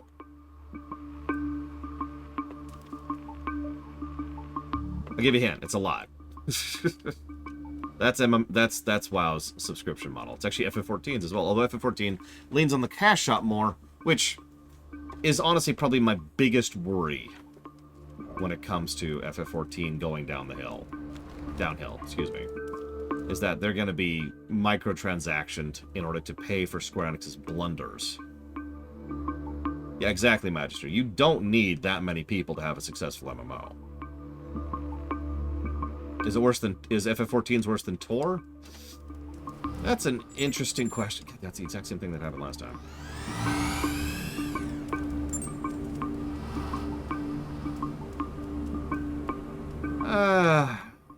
That's a relative thing, isn't it?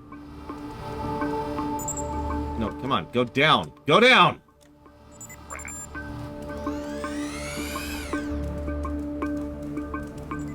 Come on. Spitting in my eye now.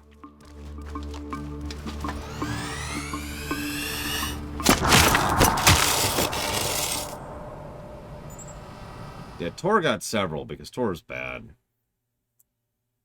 That's funny, Ross. I mean, Dragonflight has really been pulling players back. Part of the problem, and there's no nice way to say this, only 2 MMOs really capitalized on, well, on BFA and Shadowlands, to be blunt about it. I've talked about this before. Guild Wars 2 and FF14 both capitalized on BFA and Shadowlands. But then Dragonflight came out. And, hey, Mr. Red, you hate WoW, right? What are your thoughts on Dragonflight so far?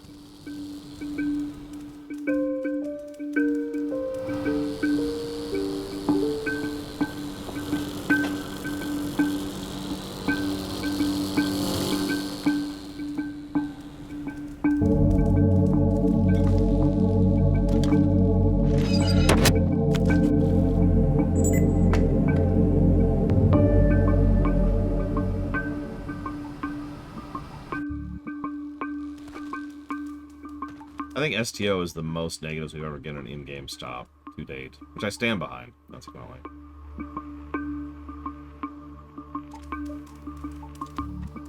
God damn it!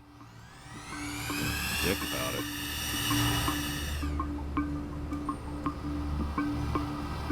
So Mr. Ed didn't answer, probably because he just got into a 404 there. Good side quest, cute MSQ, great characterization, addressment of WoW's history, stunning Dragonfly system, great aesthetics. Yeah. Dragonflight has been firing on all pistons so far. Almost all pistons.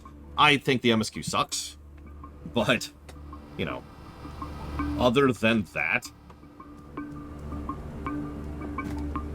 what I'm trying to get at here, very, very simplistically, is that the game that really capitalized the most on the absence of players on the BFA and Shadowlands problem is WoW. And I know that sounds strange, but I mean that. Players like comeback stories. We defend games that have managed to turn it around. You know this. You've played you've seen what happened with No Man's Sky. And, I suddenly can't think of any other examples, but you know what I'm talking about. There are several games. Yeah, the FF14 Miracle. We like it when a game turns it around. And Dragonflight has turned it around. So, Guild Wars 2, FF14, and WoW all profited from that the most. And frankly, most other MMOs didn't take a bite out of it that they could or should have. And the time has passed now. It's too late. Which is funny, because several other MMOs have been trying to take a bite out of that now, because bandwagoning is fantastic. I felt like I was trapped in my lab's computer system again. All alone. But you came back for me. I can't believe it. Oh, you're a good friend. So glad we're all together again, but we're not safe yet. We need to find a way out of here. Can you open the door just over there?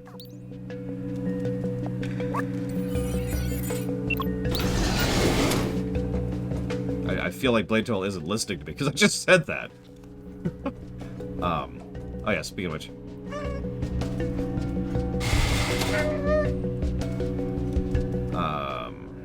Okay, so what do we got here? The cat's animations are not cat. I would agree with that. I've been saying that the whole game. The most cat when they're in cutscene, not when they're in gameplay. What do I think of the new Borg? Well, I haven't played the new expansion. I haven't even finished the old patch stuff. So, like, I haven't finished the Terran Gambit yet. You know what I mean?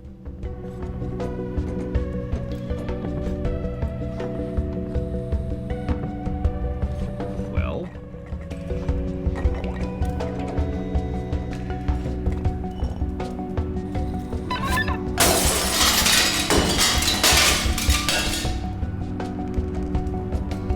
I did the old TFO for the event, when you fight a bunch of Borg around the same starbase that's always being attacked. You know the one.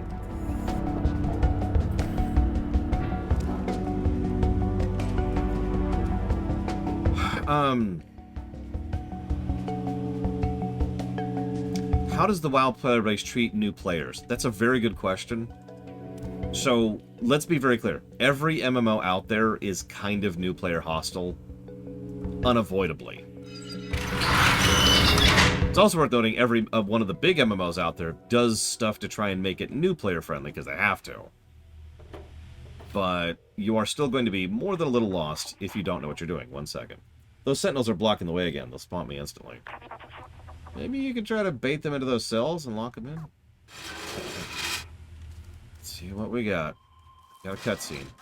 Oh god. This is just Assassin's Creed now. So here's the deal.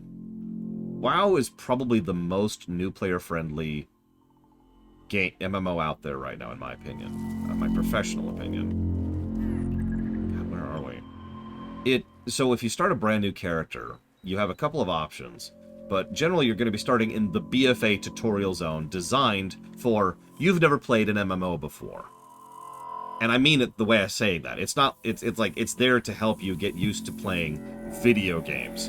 It's a great tutorial. It's extremely, like, bare bones, as in, this is how to use inventory, this is how to equip stuff. But that's a good thing. It is there for people who have not played this kind of game before. And it's also very optional and very skippable, so cool, I'm with that. It's also got a bit of story significance, so it's not like it's irrelevant. You're not just running around, you know, helping kill rats or whatever. So that's cool. Yeah, it's also very visually well done because it was done in the BFA era, and so, you know, modern WoW looks amazing. You get it. Then you get kicked out into the world, and you are given several things which are, hey, you want to go do this and this and this. Now, this is where it starts to stumble a little bit, because what it actually should say is, you can go do anything you freaking want to, but it doesn't actually say that. Instead, it really wants you to go do BFA. I kind of feel like a new player probably shouldn't immediately jump into BFA of all things. So, you know, that's not great. But you actually, again, you don't have to do BFA. You can do whatever the hell you want to because of Chromie Time. Chromie Time is one of the best things WoW ever invented, and I mean that.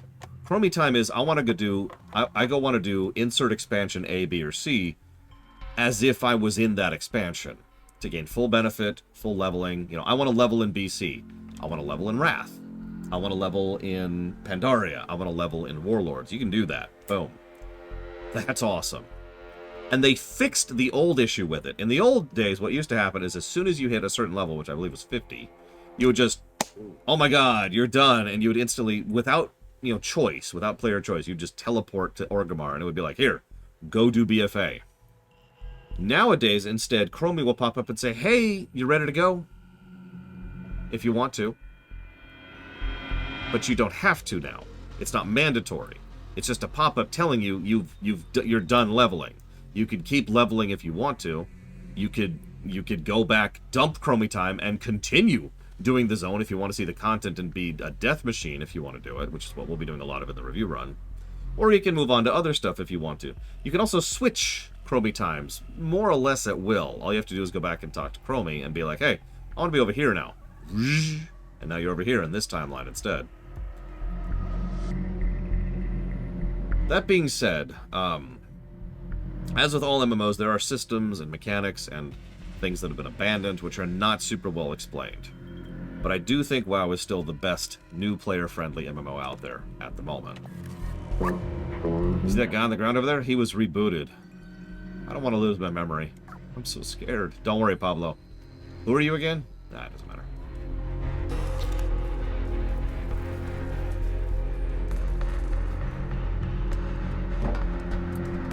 Yeah, so there's this bug, which is not a recent bug, unfortunately. My mind is clear and lucid. I am an exemplary citizen now. Yeah. I'm so sorry, Ross. So... Oh no, you found me.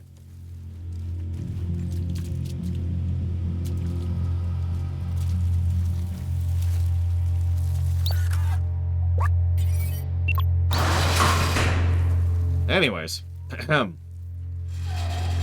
the biggest problem by a wide margin that the Chromie time has, and it is a bug, is that you can't queue for dungeons correctly. It's the simplest way to put that. I really hope that's fixed before the review, because that's easy many negatives territory. When I say you can't queue correctly, let me put it to you this way. So we're going through Pandaria, right? So we queue up for the first dungeon, no problem. We queue up for the second dungeon, no problem. Then we can't queue up for the third dungeon, or fourth, or fifth, or any other. Except for one. There's one dungeon we can queue for. So then we go ahead and level to see if that fixes it. Nope. Okay, so we level to see if that fixes it. Nope. Spoilers, it never fixed. We had to just go manually run through the dungeon with 3 people. That was a trip. In order to actually encounter and enjoy the dungeon. Not a good look. Yeah, that's a hell of a bug. And it is a bug. It was introduced when they did the last update to time walking. Really needs to be fixed. It's been a bug for about 8 months now. This poor fellow. It seems that the Sentinels are ruthless when it comes to defying them. Yeah, that's what I fear. They completely erased him. No ambitions, no self-awareness, no memories. Let's not get caught.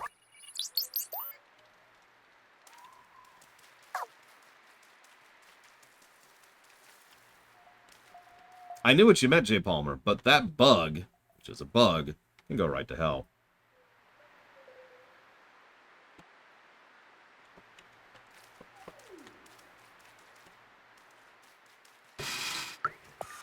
Yeah, don't get me in trouble. I only have 758 years left, and then I'm free again.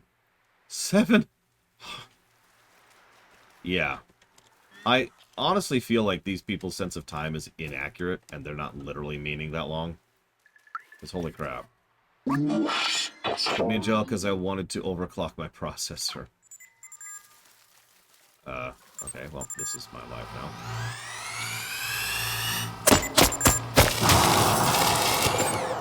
Cool.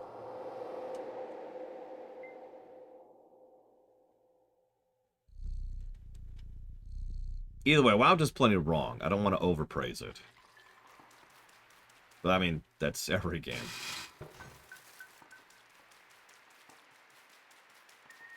WoW, FF14, Guild Wars 2, STO, Tor, ESO. They all have their quibbles and their problems.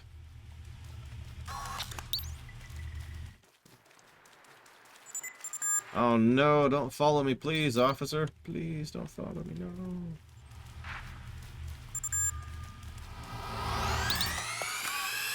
Oh, shoot. I've been shot by the law.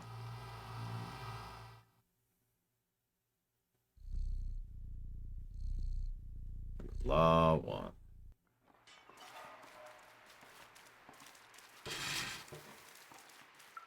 Oh, I see the problem.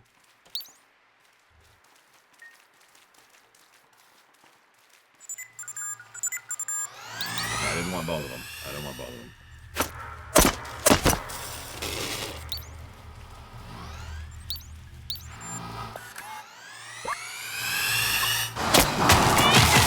God damn it, that's hard to do.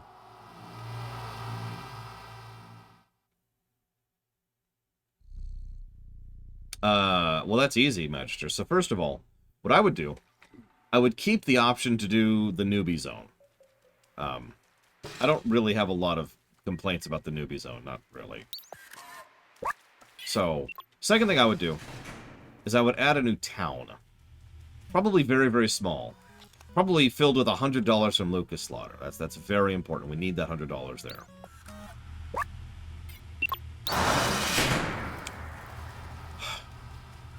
I'm going to keep talking just real quick before I lose my train of thought.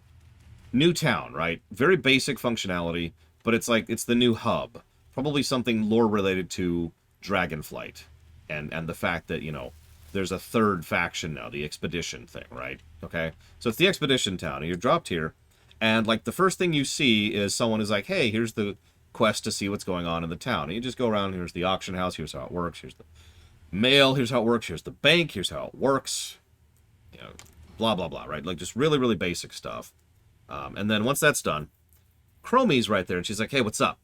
And I would have her clearly explain, here's your choices, okay?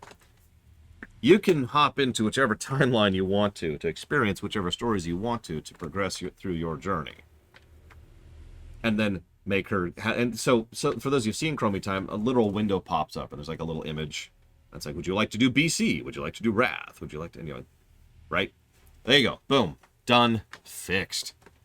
You pick it, you go, you have fun. There's a portal to Orgrimmar and Stormwind. Done. New player experience. Fixed.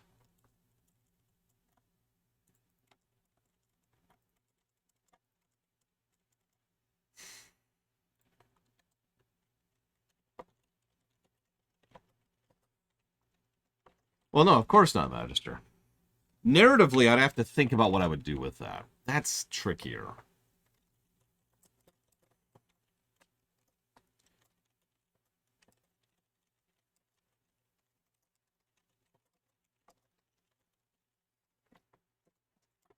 Well, the real answer is because it's hard-coded in the game, Bragon. But past that, that's a little trickier. Thank you, Lucas Slaughter. Very, very much.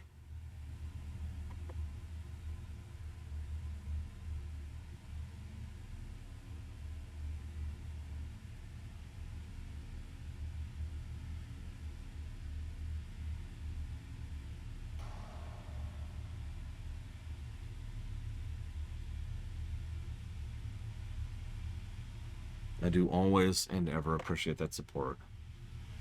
Thank you so much. I will put that towards trails, trails, and trails. I'm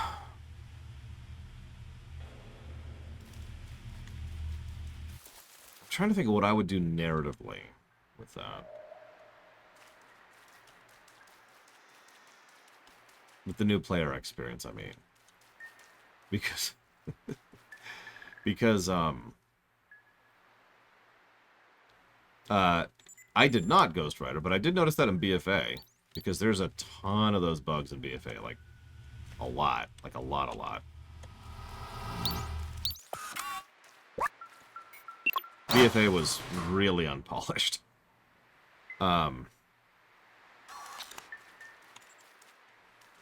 But, words. So...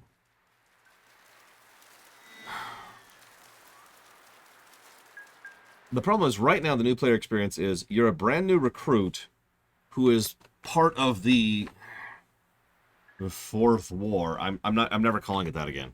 Who are part of the Horde Alliance skirmish in BFA. And that's not a great place for the player to start, narratively. So the question is, where does the new player start? Narratively. And that, I don't actually have a good answer for. I have to think about that.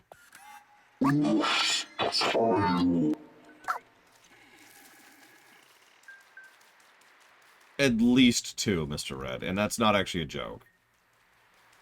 BFA and Shadowlands both really wanted to be like, no, this is totally the big planned-out continuation of the Warcraft story from Warcraft 3 onwards. That's a direct quote, by the way. It's also a load of bullcrap. The Warcraft story ended in Legion. I've said that before. And then BFA was like, alright, now we're gonna keep going with this. It's like, we've killed Palpatine. He's dead. Okay, so anyways, now we have to defeat Uber Palpatine. Which is funny, because the EU actually did do that.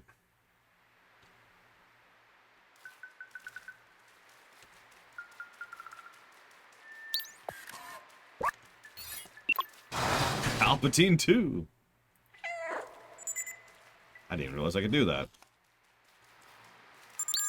Oh no, he saw me.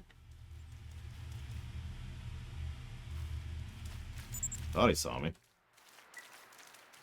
Hey, dumbass. Come over here.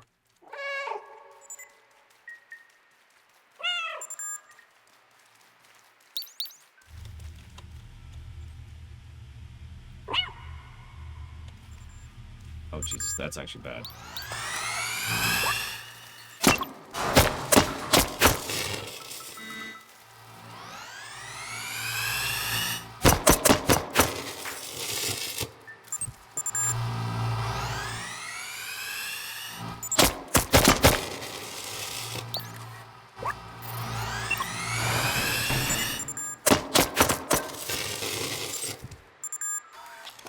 Game.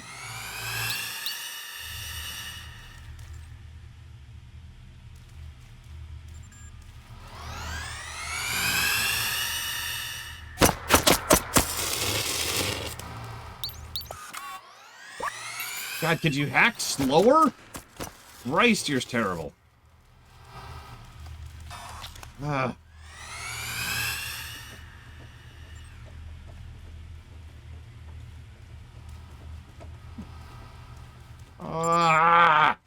God damn it! They're just trolling now. Could you please unlock the frickin' door? Please? Is he not gonna unlock it? Apparently I can just run through the gate. Did not know. Hi.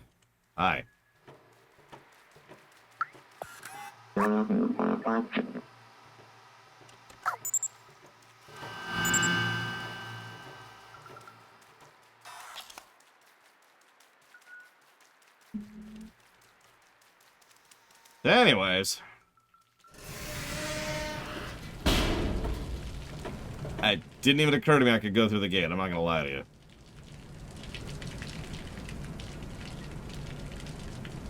Oh yeah, the jailer?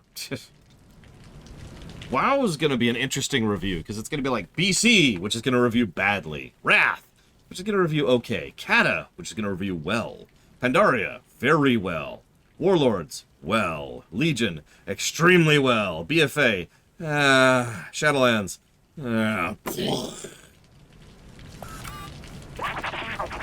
it's just a roller coaster.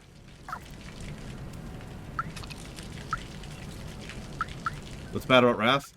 Gameplay.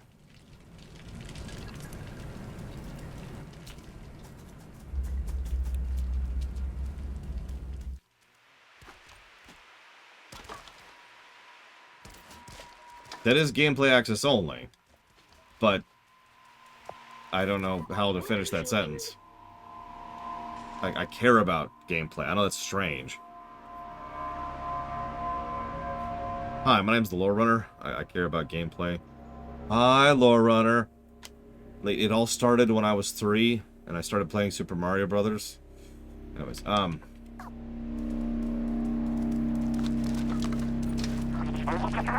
I'm afraid we're going to have to fight to the death, J. Palmer. Bump. Banana. Da-na-na-na-na-na. Bump. Banana. Banana. I was actually thinking the same thing, Sean. You know how in real life, in video games, a lot of time is actually tied to frame rate? For reasons I'm not going to get into. I have a feeling the robots are similar, that their sense of time is tied to something in their processor cycles. So for them, time is going by, quicker, or more accurately, they're perceiving time quicker, therefore things are going slower for them. So that's what they're using to track time, at least that's my thought. Anyways. I have to find a way to access that room. Okay, let's do it.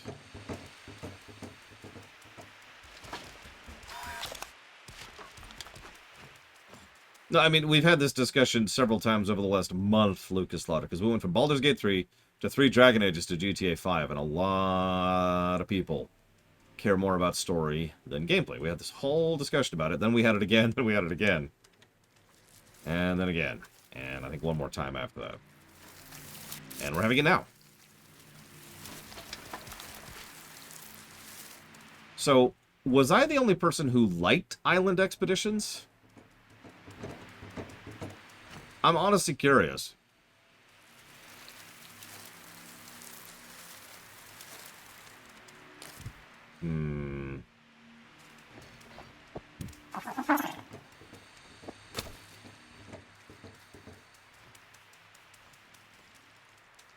Well, I was looking at the truck. Oh, there's something I can interact with.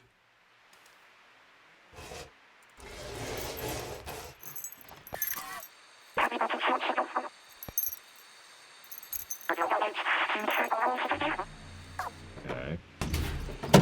Love these trucks, by the way. Built for maximum discomfort. I mean, they're built for robots, right? So who cares?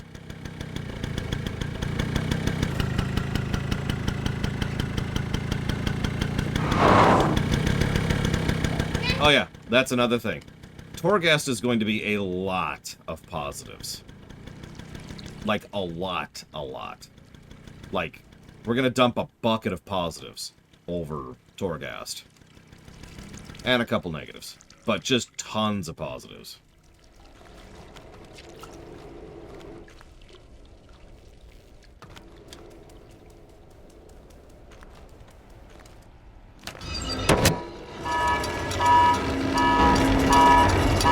Yeah, and then they abandoned the concept.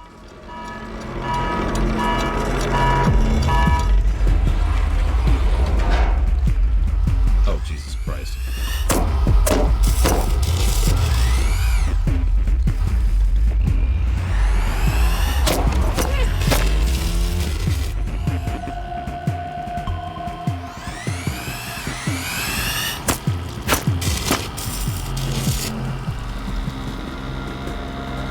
Funny you say that. I was about to say, my favorite thing about Torghast is that it scales to your group size.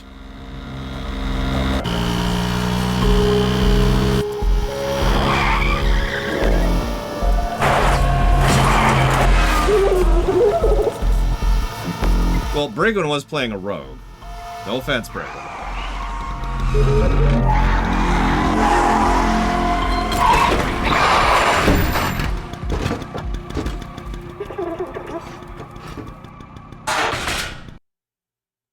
Wait, why are we being...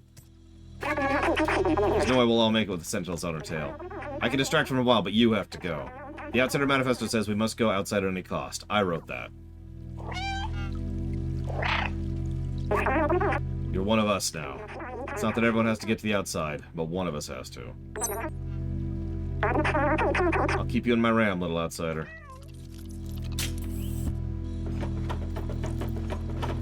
Now that's where I mentioned the negatives, Lucas Slaughter. Torghast is something you do for fun. And I stand by it. It's a very, very fun area. It's one of the best designed chunks of content in the entire game, and I mean that without exaggeration. But the only reason to do it is to go have fun with it, which I know sounds like a weird statement, but it's true. What are you talking about? Wait, what are you talking about, Von Palperstein? Oh, you're talking about how the text is off to the right? No, no, no, no. That's just the formatting of the game.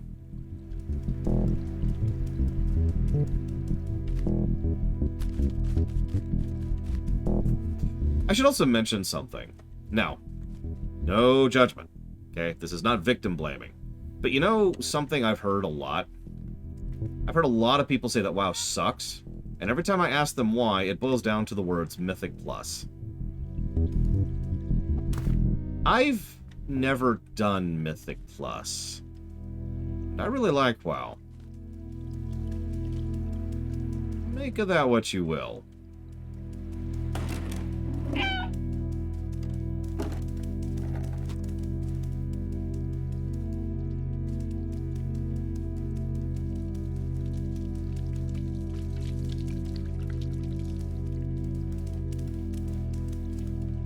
Yeah, Lucas Slaughter hit the nail on the head there. I actually really like the concept of Mythic Plus, but I can't really speak to it because I have no experience with it. But I do know what kind of community Mythic Plus fosters, and that ain't good. Although I can't blame WoW exclusively for that. Every MMO that has that kind of content, it caters to that kind of crowd. FF14, which is well known for having a really cool, chill community, has the exact same problem when you get to the, I forget what FF14 calls its high-end stuff. One second, please. Did I put it over here? I'm missing a water. Oh, for God's sakes. I put it over here. I put it over here. Sorry, sorry. Yeah, no, Mythic Plus is something that I would never do unless I had 4 friends to do it with, to be very blunt, and I never have. What is Mythic Plus? Okay, it's a dungeon, but it's got like a timer, okay? Now, the timer's always ticking down, and like as you're progressing through it, new mutators are added to the difficulty, right? New additional things that make it more difficult as you get more and hard. It's called Mythic Plus because there's Mythic 1, then Mythic 2, and then Mythic 3, and then Mythic 15, and you get it, right? Each higher one makes everything harder. More mutators, more stats. You're timed, you get rewards from it. It's intended to be some of the super optional, very difficult content, which on paper I'm very in favor of. I've always said there's a good place for, you know, high difficulty stuff in games. And admittedly, there's a lot of personal preference in that, because I love challenging myself in games.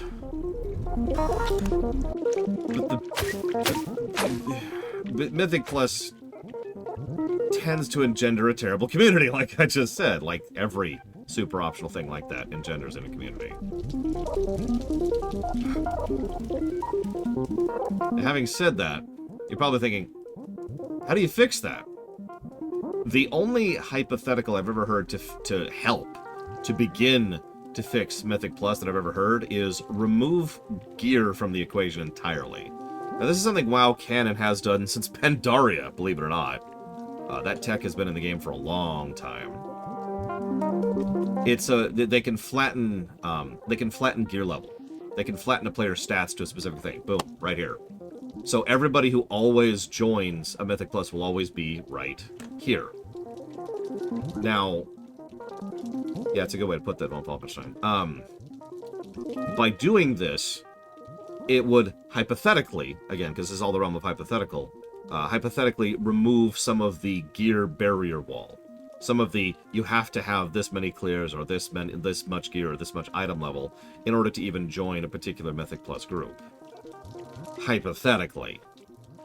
I don't know if that would actually work in practice, because let's be very, very honest with ourselves, the problem is the people. I don't know if you can fix people.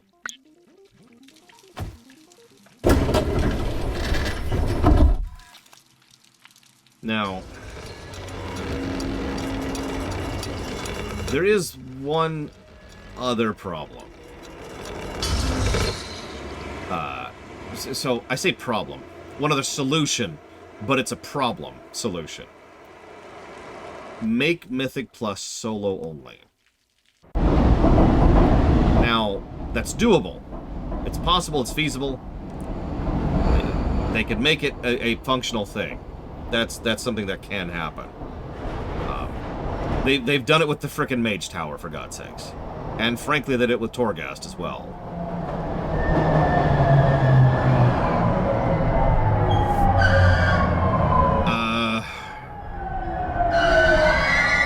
The downside of that is that that's trying to focus a little bit less on community in general. Like, it's essentially throwing out the baby with the bathwater, right? It's trying to toss out the bad of the community, or the good of the community, in order to get rid of the bad of the community, right? Having said that, that might be worth thinking about. That might be something we're doing. Because, well, frankly, I agree with you, Lucas Lauda. The Mage Tower is an amazing concept. Hell, it's even a well-executed concept, and that's kind of rare for a while, if we're being honest with ourselves. Hello, may I help you? Oh god, they haven't had droid effect here. They haven't had droid effect here. Oh god.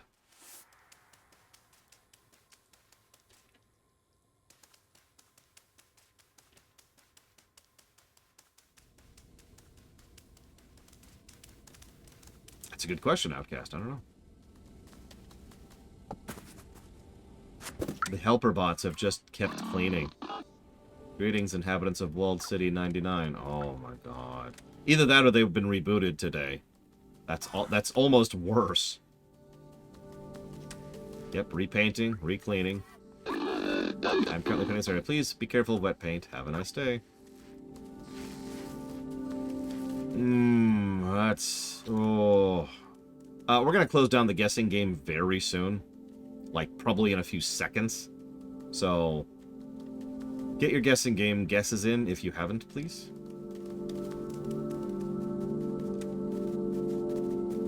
Can I see it? Can I see the city? Oh my god, I can see the city. I can see the organic pool of muck down there. Over there's Midtown. Down there's the slums.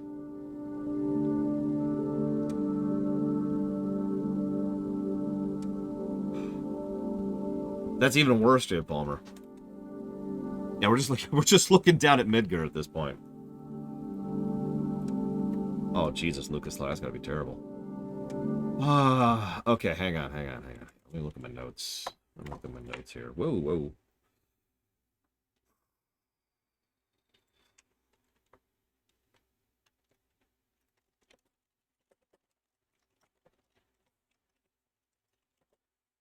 Yeah, no, that's a great way to showcase, quite literally, how far we've come. I mean, when we're a cat. I've always said zooming in the camera is something more games should be willing to do. Hello, the city's been sealed for your safety. Please refer to any certified engineering inside the control room if you have any requests. Have a nice day. How am I going to review M+? That's a very good question, Mr. Red. I think you know the answer to that.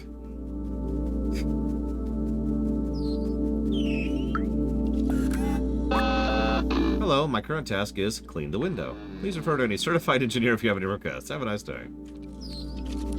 Yeah, we will not be counting Mythic Plus as part of the WoW review run. For the same reason. So, we have a rule. Possible. Right? Possible. Feasible. Reasonable. And if it doesn't pass all three qualifiers, it's not in the review. That's especially true in MMO stuff. Like, I'm not reviewing all of the Beast Tribe stuff in FF14 because that doesn't pass those requirements. Same thing with Mythic Plus, and honestly, when we get to current tier stuff, that applies to things like raids. Like, I'm pretty sure I can't even show off the Shadowlands raids at the power level we're at right now. Which is a shame, because the Sylvanas boss fight is awesome. Hello, how may I help you?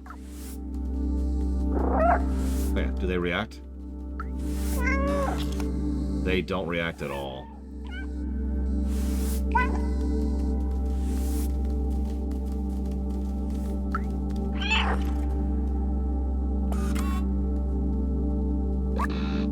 Greetings, inhabitant of Walled City 99. The door leading to the surface is currently locked down due to containment procedure. Please refer to any certified engineer. Have a nice day. Enjoy the world's safest city. Walled City 99, which is... Oh yeah, it's in Kazakhstan. I remember this. That's a good question, TSB. I don't know. Yeah, by the way, Walled City 99, which either means this is at least 99 cities, or it could also imply some worse things, like how many times it took them to get a walled city that actually worked.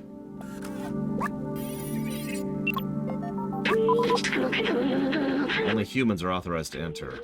I'm not considered human. That's offensive, security protocol. If we work together, we can open this passageway. Alright. Well, you can clearly just warp in there.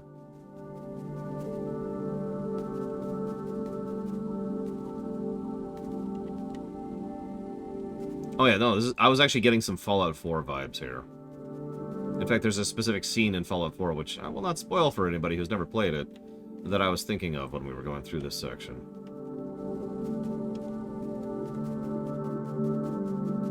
One other thing I've noticed about WoW, and honestly a lot of games, is that if you get stuck in the repeat content cycle, the game's quality tends to go down a lot.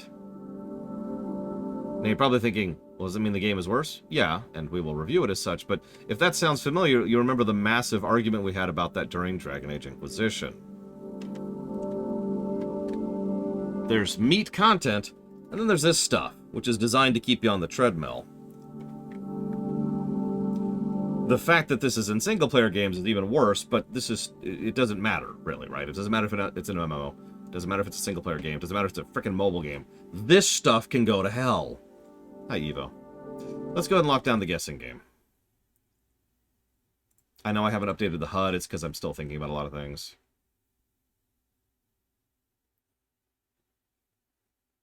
I apologize. I'll give you like 20 more seconds. You got 20 more seconds. This is it. You have until I turn this guy on right here. Well, that's because WoW is actually being designed by people who have trained psychologists on board to try and, you know, trick people into continuing to play their game. Endgame content is not this. This is different. Why can't I open this thing?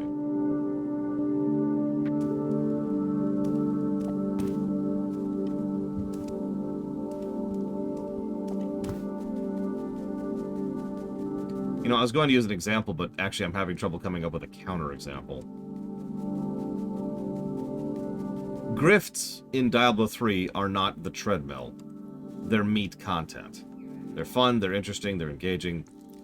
They're something you do either for yourself or with your friends. They're awesome. But the thing is, D3 doesn't really have any treadmill content, so I don't really have an answer for that one. The worst treadmill I've ever seen? Other than Diablo Immortal? Because that's Diablo Immortal. Hey, Valerian. Hope you're feeling well.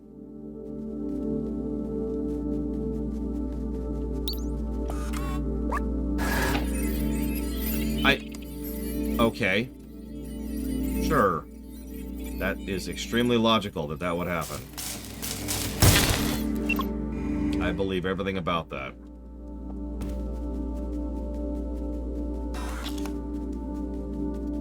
Not really, Blade12. We talked about that during the D3 review. There is chasing the min-max line. I'm not going to lie about that, but D3 doesn't really push that. It's not like other games where they really, really want you to chase that last 0.5% of power output, right?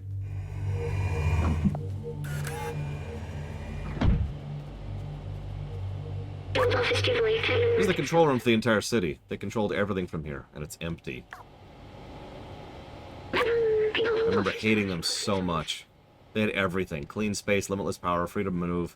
Look good it did them. The plague. I remember now. Everyone was dying and they thought they were above it all. They did nothing to help us. I watched my family die. I felt helpless. I couldn't do anything to save them. But I can still help you. We can still go outside together. I'll carry the memories of humanity and the people I love. all dead.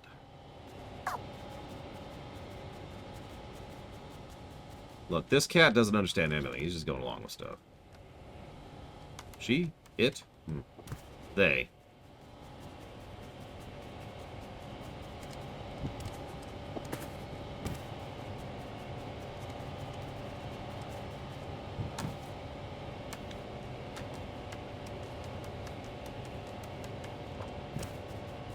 What can I say about a protagonist? Well, I'm not 100% sure he is who he thinks he is. But I do think that he definitely is someone who is still processing a lot of the problems and emotions and trauma of not only where his situation is, but what he's been going through. As he just mentioned, he still has memories of all these people and all the things that they put him through and they put his family through. And whether or not he actually is that original person or not doesn't actually matter. You know, he still has all those memories and is his own person who is dealing with the emotional baggage of those memories. You think the cat's the protagonist? Why? Okay, real talk. I actually said this earlier. The cat is not the protagonist. The cat is not the character. The cat is not a character. The cat might as well not even exist. If we were playing a Roomba, nothing would change other than the cute factor would go down. The cat has no impact. It's a vehicle. I think that's the proper term for that. Evo will check me on this. But the cat is literally a vehicle.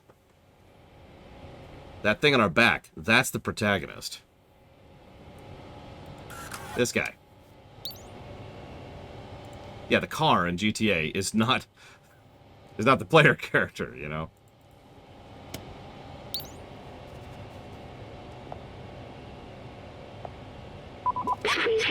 This is it, main computer.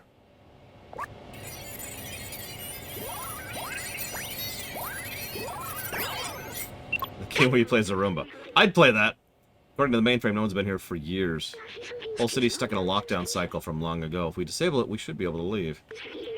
We'll need to bring the rest of these systems online. Do we really want to open the door? You've seen the Zerk, right? These computers hold the data we need. We need to turn them on. But the Zerk...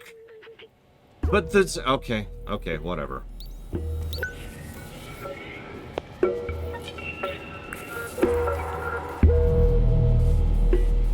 Do I enjoy playing as a cat? No. Do I disenjoy playing as a cat? No. Do I have any feelings whatsoever about playing as a cat? No. Honestly, I sort of mentally checked out of the fact that a cat was even in this game a while ago because of how little it mattered. Having said that, I've been thinking about something a little bit, and there's something that I said even before I played this game. I really wish this game was about playing as a cat. Because it's not, and I knew that even before I started playing it. Now, I know, nobody cares, and they wanted to tell their apocalypse robot story, and that's fine. That's fine. It's cool, it's interesting, and I'm actually really engaged in it. But I kind of wanted to play as a cat. You know? Let me phrase this differently. Have you ever played... No, that's a terrible analogy, but I'm going to go with it. Have you ever played either of the DS Zelda games? It's Phantom Hourglass and Spirit Tracks. No, we've never heard of those games. Okay, cool. But the thing is, in those games, you have to play with a stylus on the screen. It sucks, but that's not the point. The point is, this is not really central to the gameplay. This doesn't actually do anything. It's a pure gimmick, right? The gameplay is not informed by using the stylus. They don't use the stylus to do neat or interesting or cool things. Instead, it's just, this is a gimmick. And that's it, right? Same thing with the cat. Having said that, it worked. People jumped all over this because it's a cat. I know how to open the city. Something's off here. Wait, maybe there's a way around it.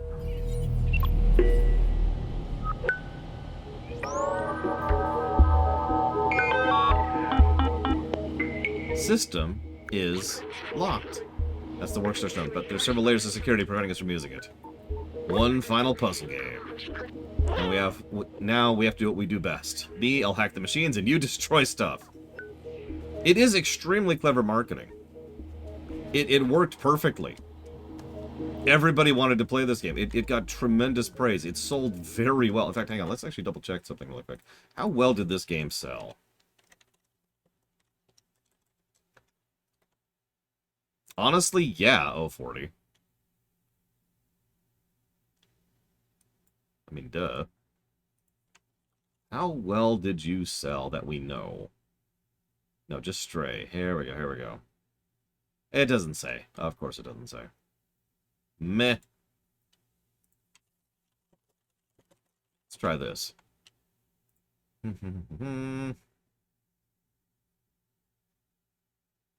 3.7 million units sold just on Steam.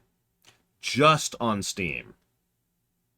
3.7 million. So for those of you who have never heard me give the speech about sales figures, that's not good, great, or amazing. That is bonkers. Anytime you hit 7 digits, you have an extremely well-selling game.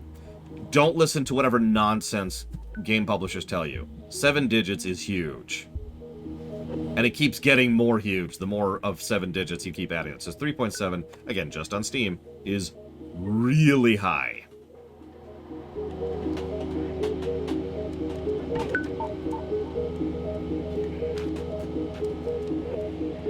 So, yeah, no, it worked.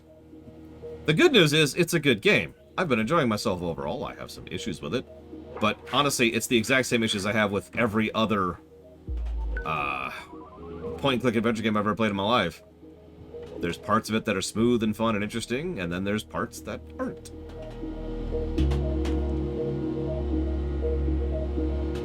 That's how it is. Fine.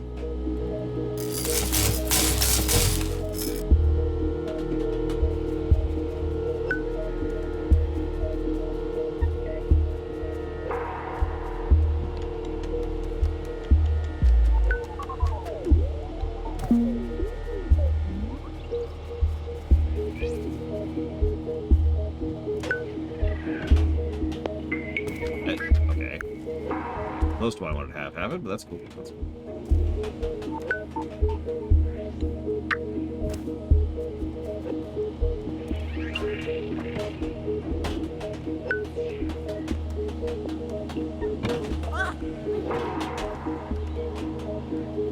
Well, usually, Raven King, what we do is we track how much money they make per month, which is kind of a separate metric, but works to describe exactly how well a given game is doing.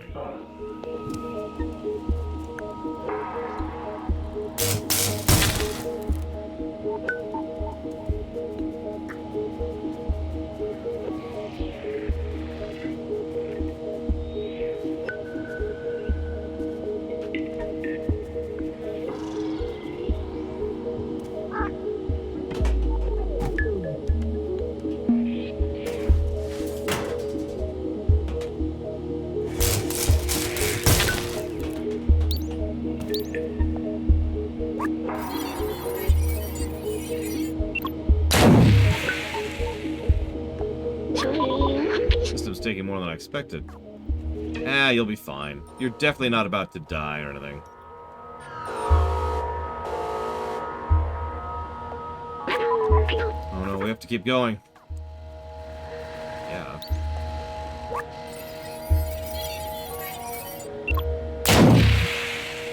Why does that keep happening? Don't worry, I can recharge once we get to the workstation. Or we can do it now? We're not really in a hurry here, guy. Look, we don't need to build up to this big, dramatic sacrifice, okay?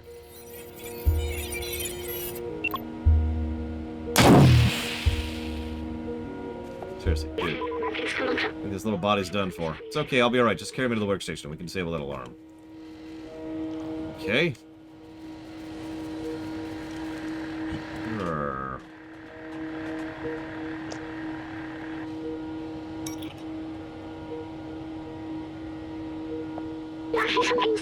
That's it. We're safe. Listen, I have something to tell you. I knew the power required to disable the city's central control system would be immense. More than my drone body could handle. But with the security now disabled, I could take control of the system and open the city. Overriding it could destroy my software. But I made that choice when I hooked into that first computer, and the consequences it could bring. I'm sorry we won't see the outside together. I thought I needed to carry on the memories of humanity to hold on to my past. But I see a future in the companions. And you. I'm a cat, dude. Here, let me take that off you. You were my friend, the very best I could have asked for. Thank you.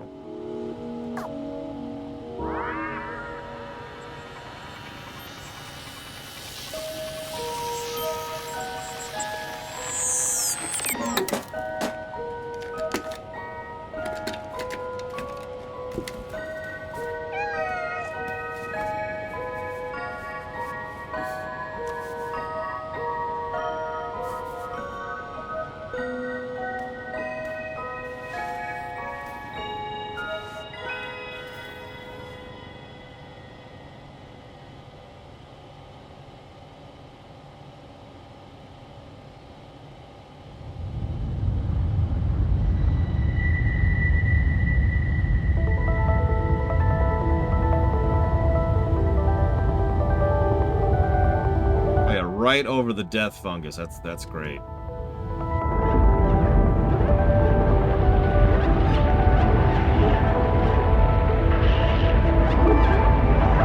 Oh, thank God.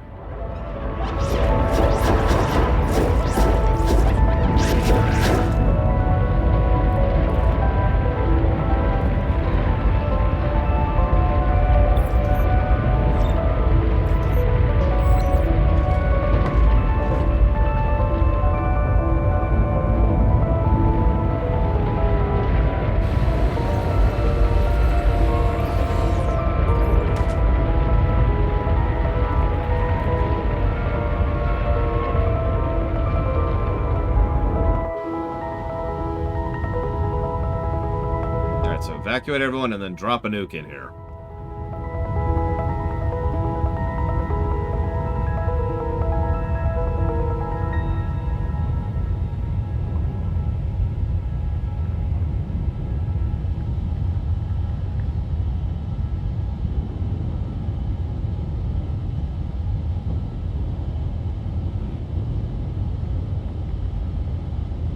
I don't know, the cat seems perfectly accepting of just staying here forever.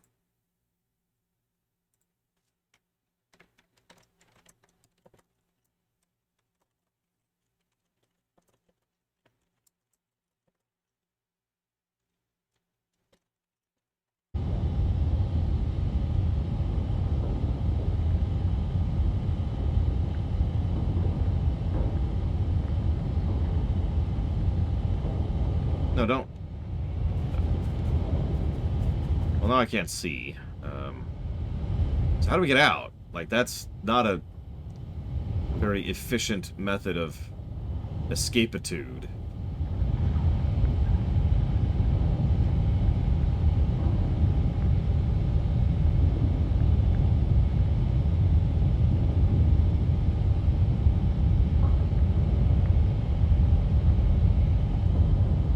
Oh, wow. Oh, geez. You could see multiple areas that were hit by the Zerk. Look at that. And yeah, look, there's a nice little dam. I actually saw that when we were down there, leading up to Midtown.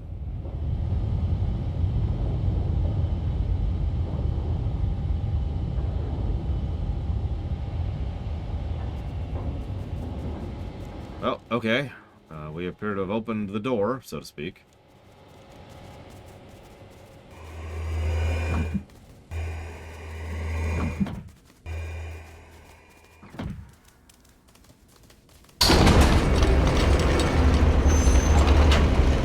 Surprised those hydraulics even move anymore after roughly 1,000 years. God, that really is just Fallout vibes, isn't it? Look at that.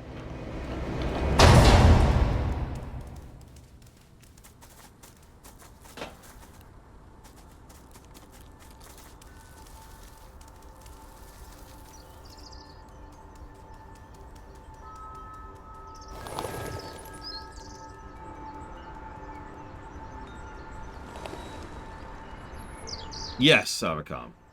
We don't need the rest of the world to be infected with that crap. Obviously, we want to get the people out first, but, you know.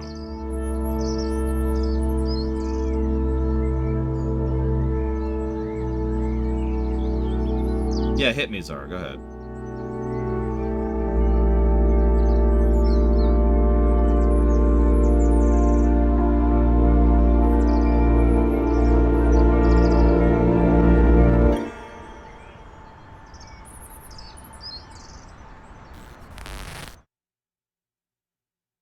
Really?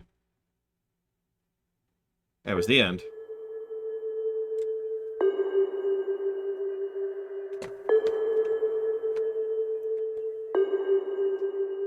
And they'll never see their family again. The end.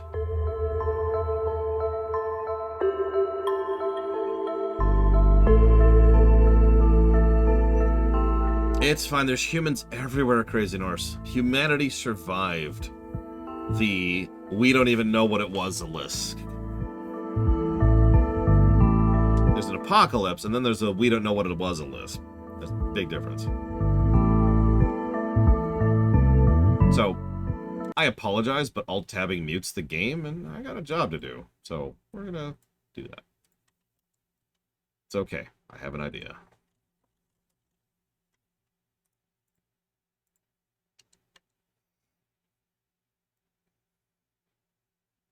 Listen, all the other cities are and they're fine, they're fine, they're fine.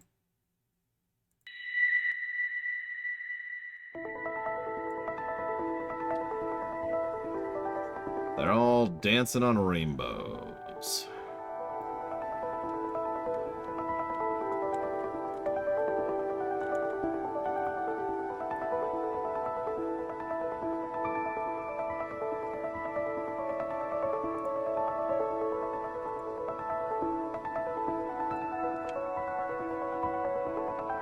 Has there been like a bunch of behind the scenes, like, here's what was really going on kind of a thing from the creators of this game? Random curiosity.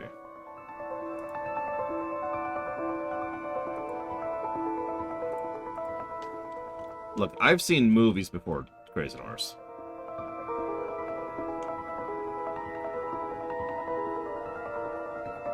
I just need more money, Sean.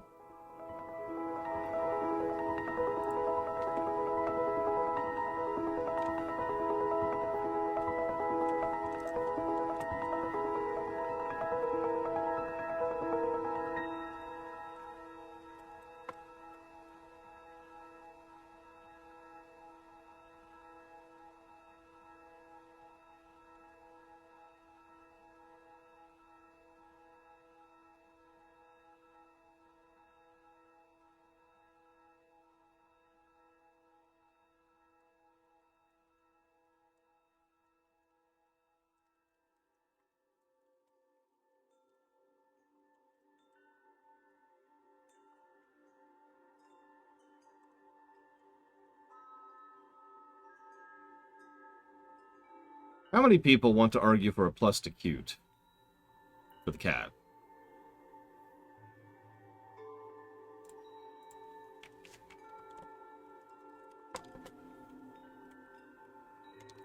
Alright, now everybody who just said yes, who is a cat person, withdraw your vote.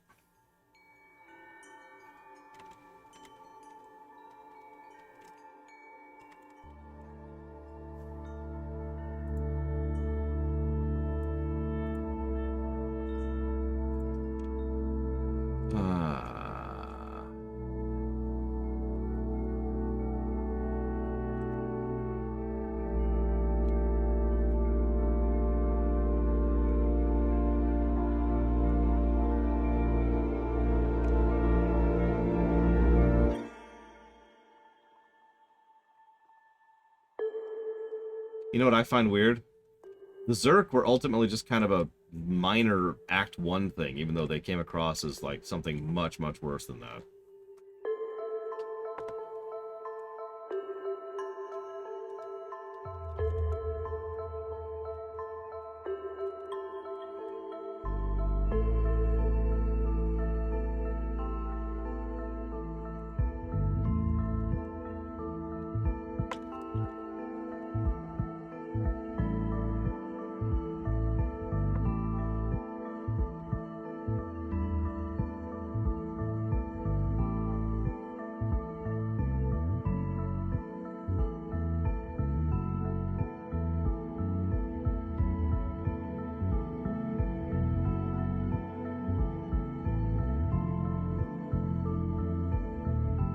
That's true. We should have 4 positives. There were 4 cats.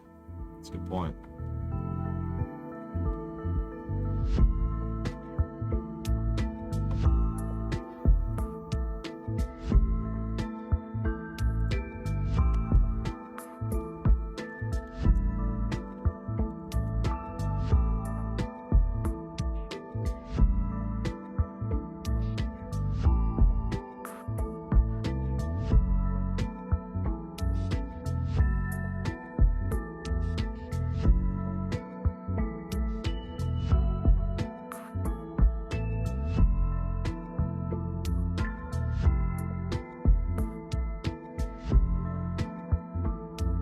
Really cool, Sean. Not really, Evo, because the gameplay doesn't inform that. But if this was like a proper Hitman-style game, or even an RPG, yeah, that would be awesome.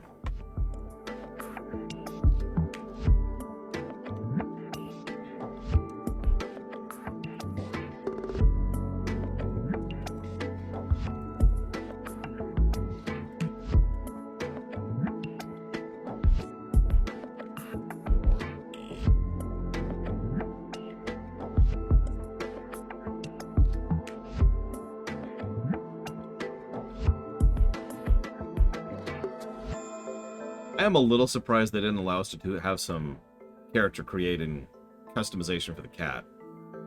Like, maybe nothing too bonkers, but, you know, color style or skin pattern, stuff like that. You'd think that kind of thing would be relatively easy to mesh onto the existing model and just go with that, right?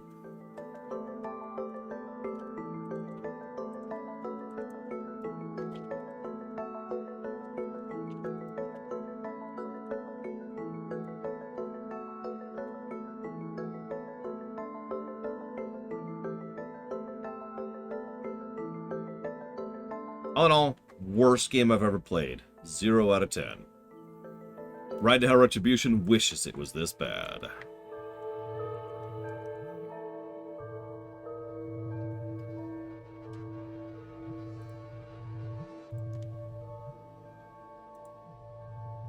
Well, you can level anywhere you want to, Mr. Red. That's how that works. Even worse than Secret of the Stars.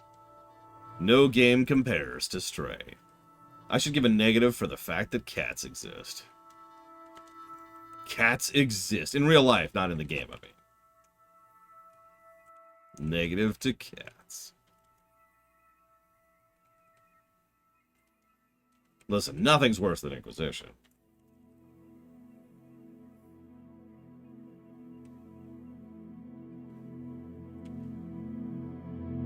Nothing's worse than Mass Effect 2, okay? Nothing. Yeah, sure, Czar. Hit me while I'm going through this really quick.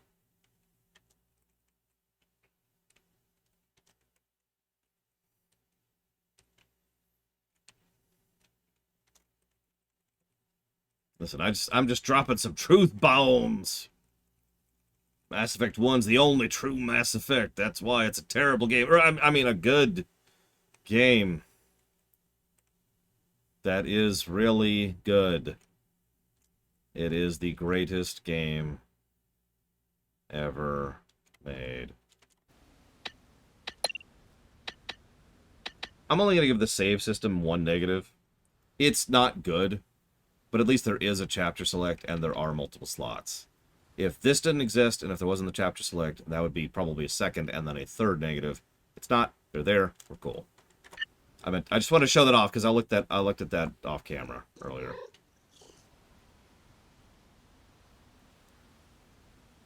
Yep, we're gonna chat it up while we go down.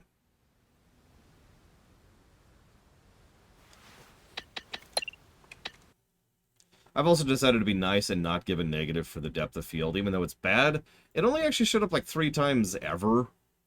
And I don't know if that's full negative worthy, so I'm not going to ding it for that. Why'd the music stop? Oh, we ran out. Hang on. Let's see. This song is called Hatching.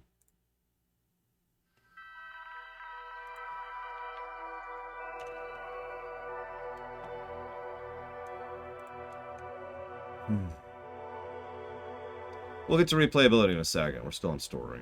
Give me a sec, give me a sec.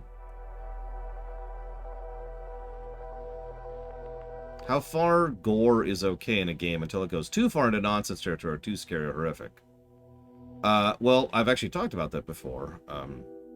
Doom 4 is what I like to use as the golden example of a game that doesn't bother me on the gore angle, because Doom 4 isn't gory. It's not. I stand by the statement. Doom 4 is cartoony. Cartoony doesn't bother me. Doom 4 is ridiculous, over the top, and at no point in time dips into what gore really is, right?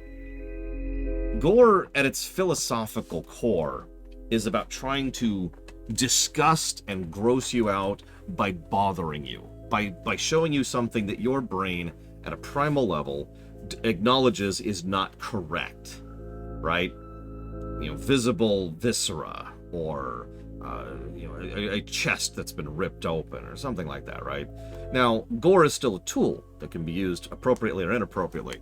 But to answer your direct point, if you do something ridiculous, if it's just, yeah, oh my god, and then everybody's made of blood bags that have a ridiculously high pressure, none of that bugs me at all, because that's not gore. Not really, at that point. It's not philosophically or fundamentally gore. It's just, woohoo, when you're pulling the chainsaw down through someone, right? Yeah, you know what? Pirate's Curse Final Stage is gore. It's a very minor form, but it is. There was another example I was going to give. I suddenly can't think of. Although, yes, you're correct. Organic technology usually drifts into that. The meat moss we just saw would arguably qualify, although I'm not going to ding this game for that either. Bloodborne's a great example of a game that, in many ways, is gross for the purposes of grossing you out. And we did give Bloodborne a negative for gore. Probably not for what you're thinking of, though. It was actually for the DLC. When you go into the hell, inside the hell, slight spoilers.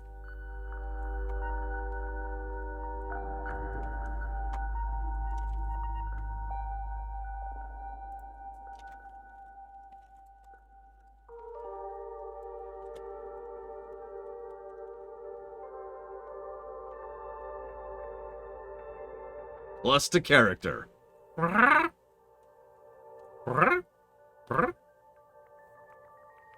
Oh, you know what I should do?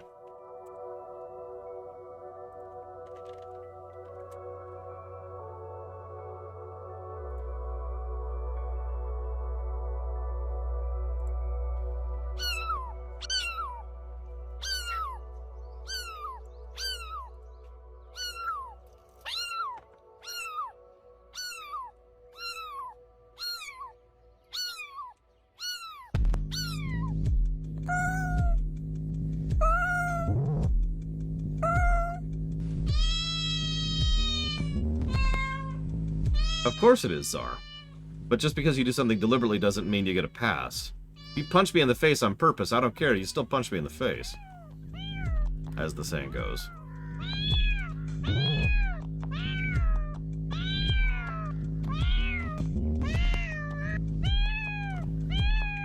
Well, Savicom insisted that her cat didn't react to anything, so I figured I'd pull something up that's actually designed to get cats to react to it.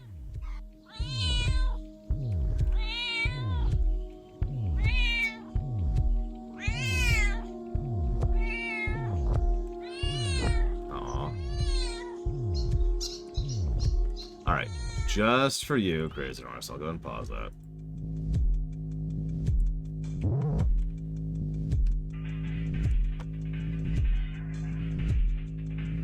Well, that's an interesting question, Czar. Considering I've actually blanket vetoed horror games for very obvious reasons. But let's do a hypothetical. Would a horror game get a plus, minus, or nothing for being gory?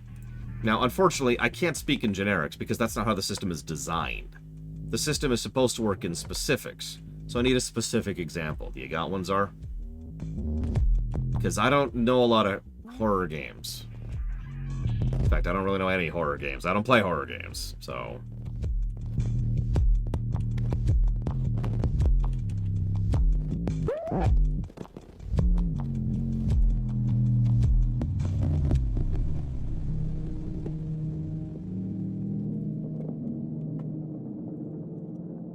Rambo, got a negative for gore. Any questions?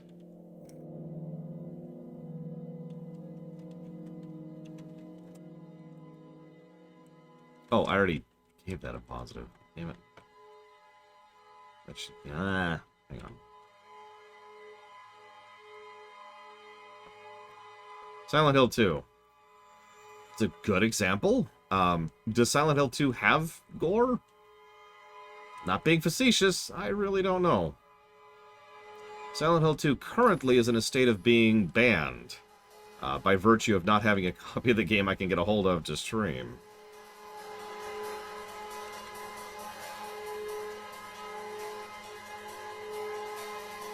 Now, Silent Hill does have giant boobs, but I don't think that really qualifies as horrifying.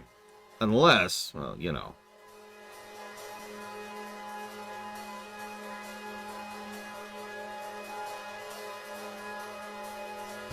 I heard about the remake. That might be when Silent Hill 2 finally gets into streamability.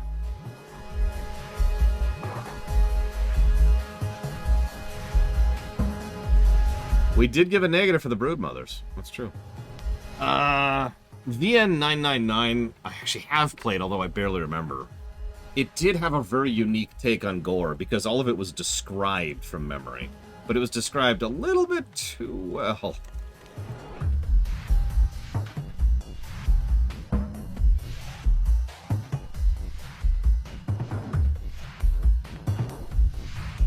Scorn. Yeah, we're not touching that. That's extraordinarily turbo banned. That is vetoed to hell and back. I can't think of a negative to story to this game. Can anyone think of a negative to story to this game? Man, I see, I would have trouble with that Saga. I have a giant chest as is. I can't imagine having an even bigger chest than this.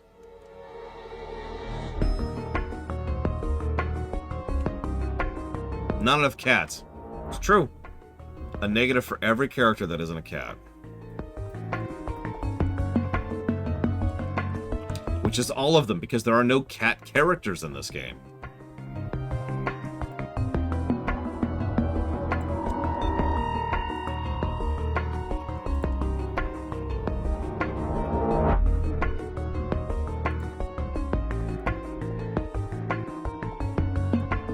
Honestly, I legitimately thought about that, Savicom, but misleading marketing is not something we give negatives for. Otherwise, oh my god, that would actually add so many negatives to so many games.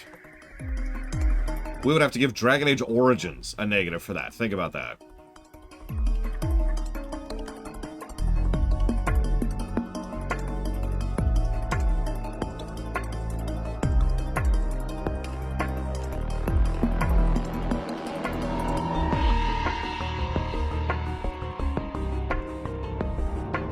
Yeah, Mass Effect as well.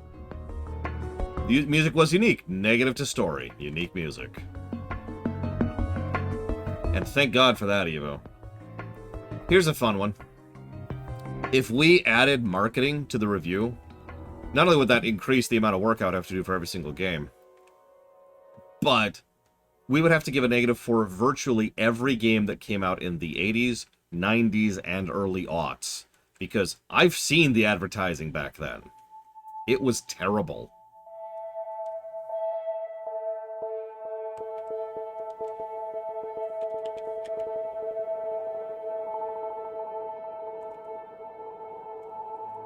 And misleading, but mostly terrible. No, it didn't, Savicom. Or if it did, hang on. Let me make sure it didn't, because if it did, it's getting undinged for that, because I stand by what I just said. Remember, we decided not to include the walkthrough as part of the review, even though it came with the game. Because it only comes with certain versions of the game, and physical media, and blah, blah, blah, blah, blah. You get it. Yeah. Play our games. Women will have sex with you. Oh, I don't remember Breakpoint. I did it on camera. Yeah, it was also mostly in magazines. Now I have my Nintendo Powers, but that's it.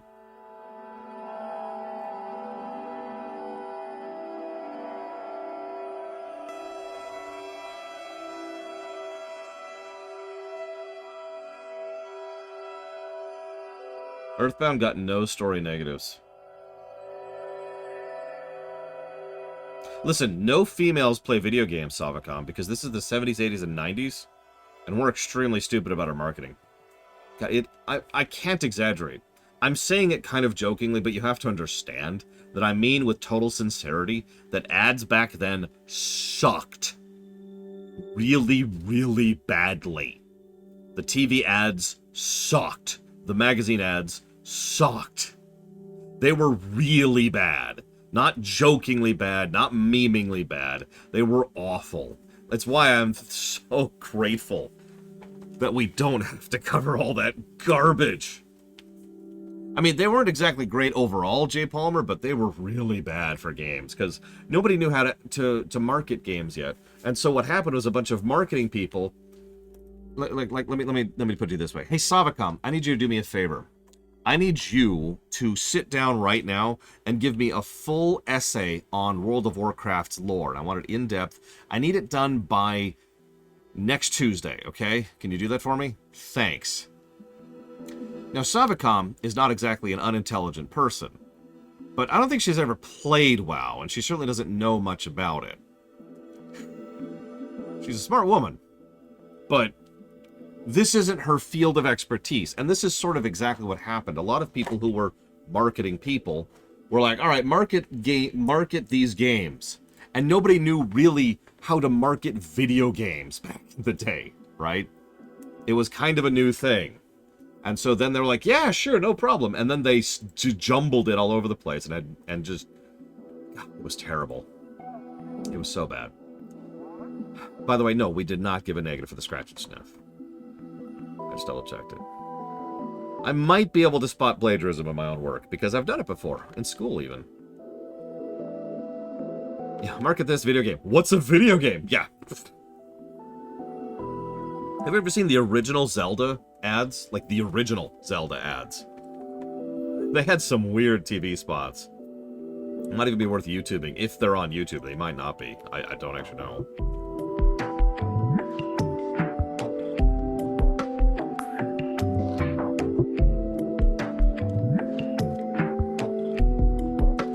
Yeah, it's gotta...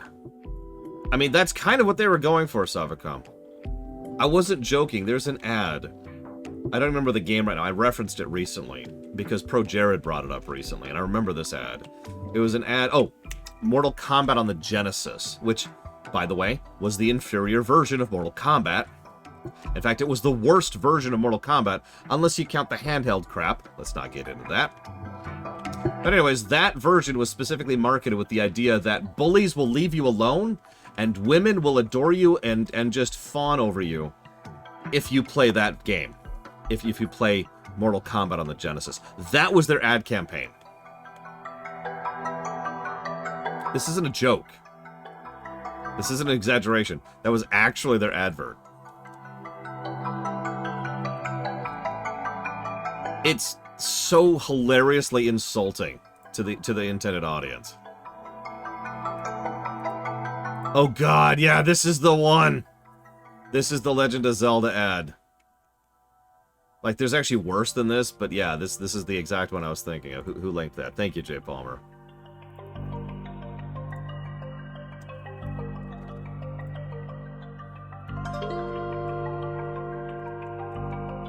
No, I don't want to get copy wrong, Jay Palmer. But anybody can link that if you want to.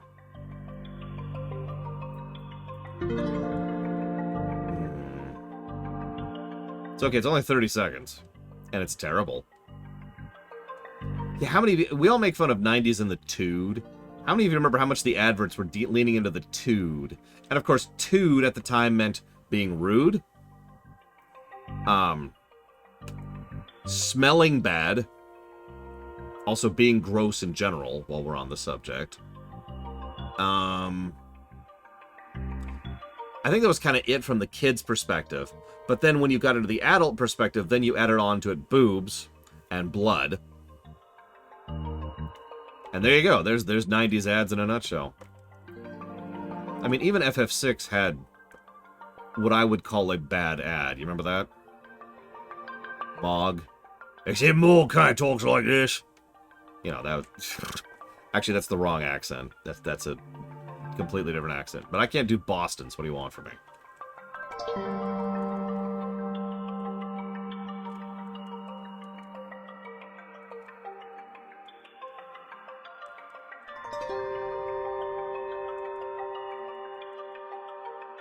Oh no, Lord Harriman. I don't want to think about that. I really don't.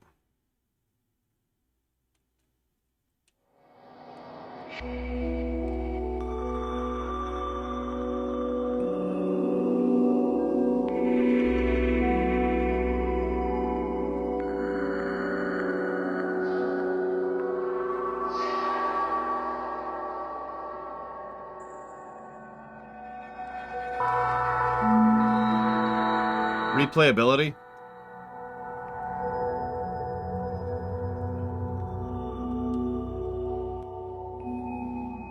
I kind of already know my thoughts on this, but I always like to ask the crowd.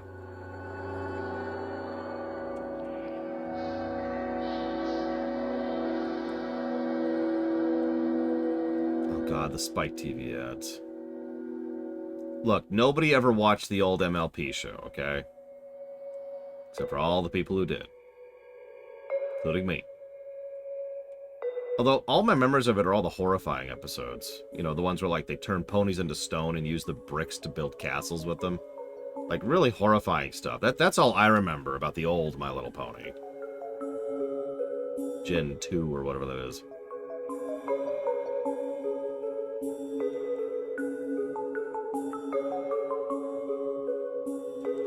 I say, how many of you remember that? They got dark on the old show, which is funny because they get dark on MLP, that is to say, Friendship is Magic.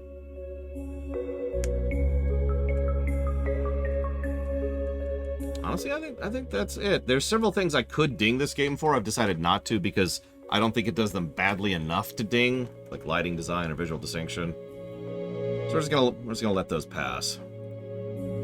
So that gives us a net plus 17 and a net plus 4. Not too shabby for a game that's about a robot and has nothing to do with cats. Let's see here.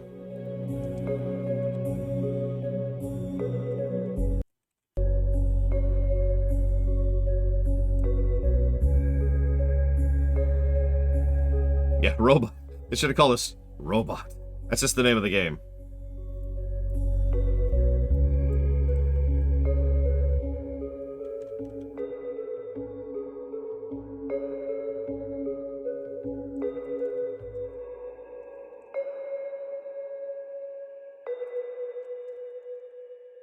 Yep, 7.12 hours. Nice and smooth. I hope y'all liked. It was fun to chat and chill and do, and it only irritated me a few times. It did irritate me a few times, I'm not gonna lie about that, but, you know, life.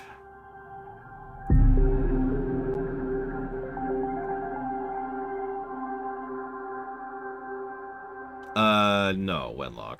I tend to completely ignore that kind of thing. For a lot of reasons.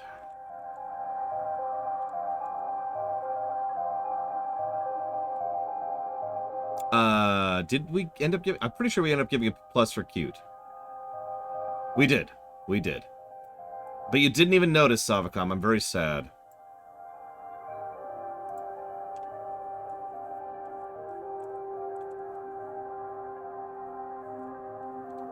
Yeah, what are the... have these people made anything else? Out of curiosity?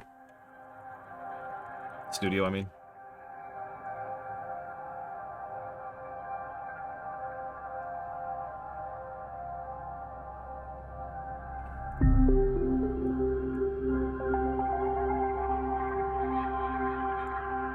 So we've actually covered several point-and-click adventure games.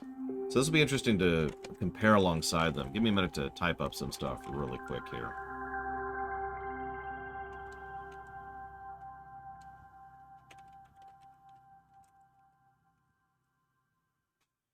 They have not.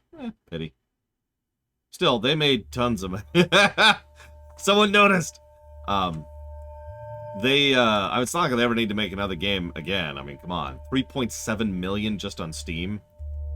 I reiterate, that is bonkers. You know, it's going to be funny. In about a year and a half, you're going to see a whole bunch of other cat or dog or animal games start to come out from all the people who are inspired by this and wanted to capitalize on it. Alright, so Story. Plus 17. Now, hang on. So I've got the genre sheet up, and I'm looking at the other point-and-click adventure games we've covered. For a bit of consideration, we've covered Soma, The Dig, Quest for Glory 1 through 4, Gone Home, which isn't quite one, Paradise Killer, and Fran Bow. Okay, so that's our bundle right now. Not a huge list, but that's still a good 11 games, right? Yeah, no, this is definitely a point-and-click. Is copy-paste a point-and-click adventure game. The only thing that isn't is the fact that we click with the cat instead of click with the mouse. There's even a bit of pixel hunting, for God's sakes.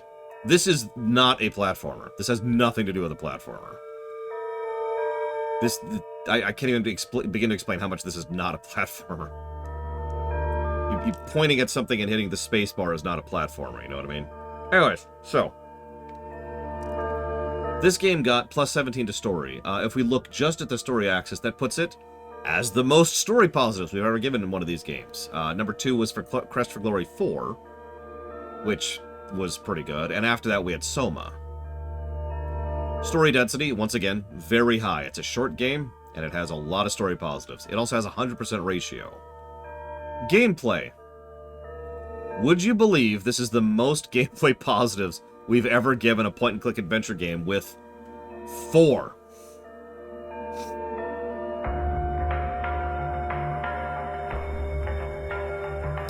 Point-and-click adventure games tend to not be very big on the gameplay axis. Underneath this, we have Paradise Killer, which had 2. The Dig, which had 0. And then we get into the negatives. Anyways, obviously decent gameplay density, and even this game had a gameplay ratio of 64.29%, which still puts it ahead of the pack. So far, it's better in all 6 categories than every other point-and-click game we've covered. So you know what I'm about to say. Its golden number, I'm just going to tell you this, is the highest rated point-and-click adventure game we've covered. I'm not really surprised by that. But can I have a drum roll, please?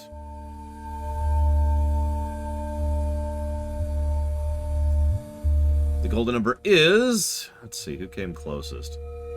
I should just look for pancakes. Just look for pancakes. It's going to be right there. This game gets...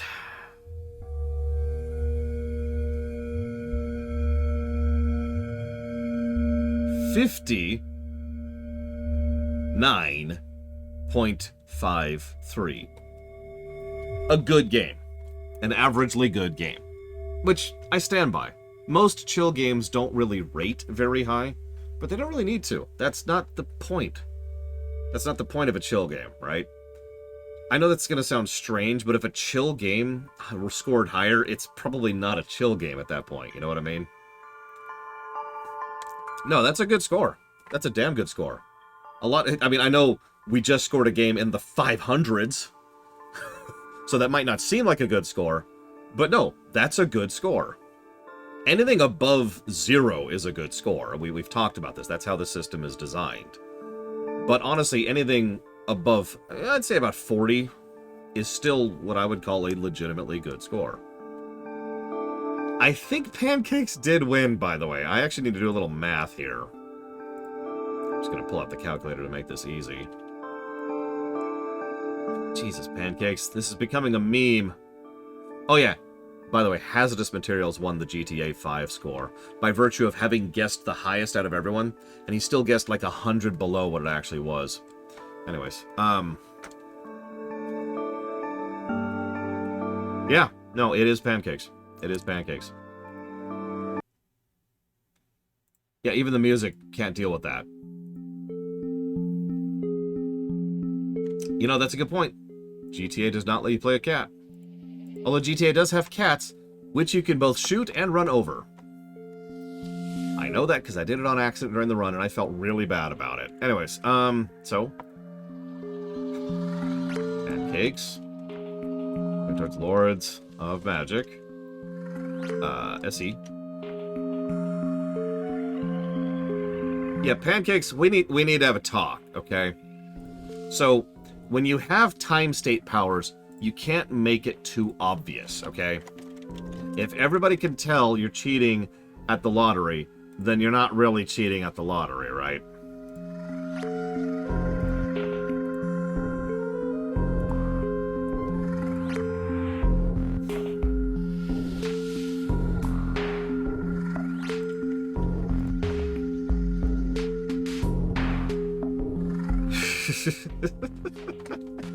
Scumming reality to make sure that I play Lords of Magic someday. Ladies and gentlemen, I do hope you enjoyed. This has been a fun little treat. Sean, I hope you have a good trip. Tomorrow, we will actually start Ace Combat 4. Unless something else gets in the way. I got some paperwork to do. I'll see you guys.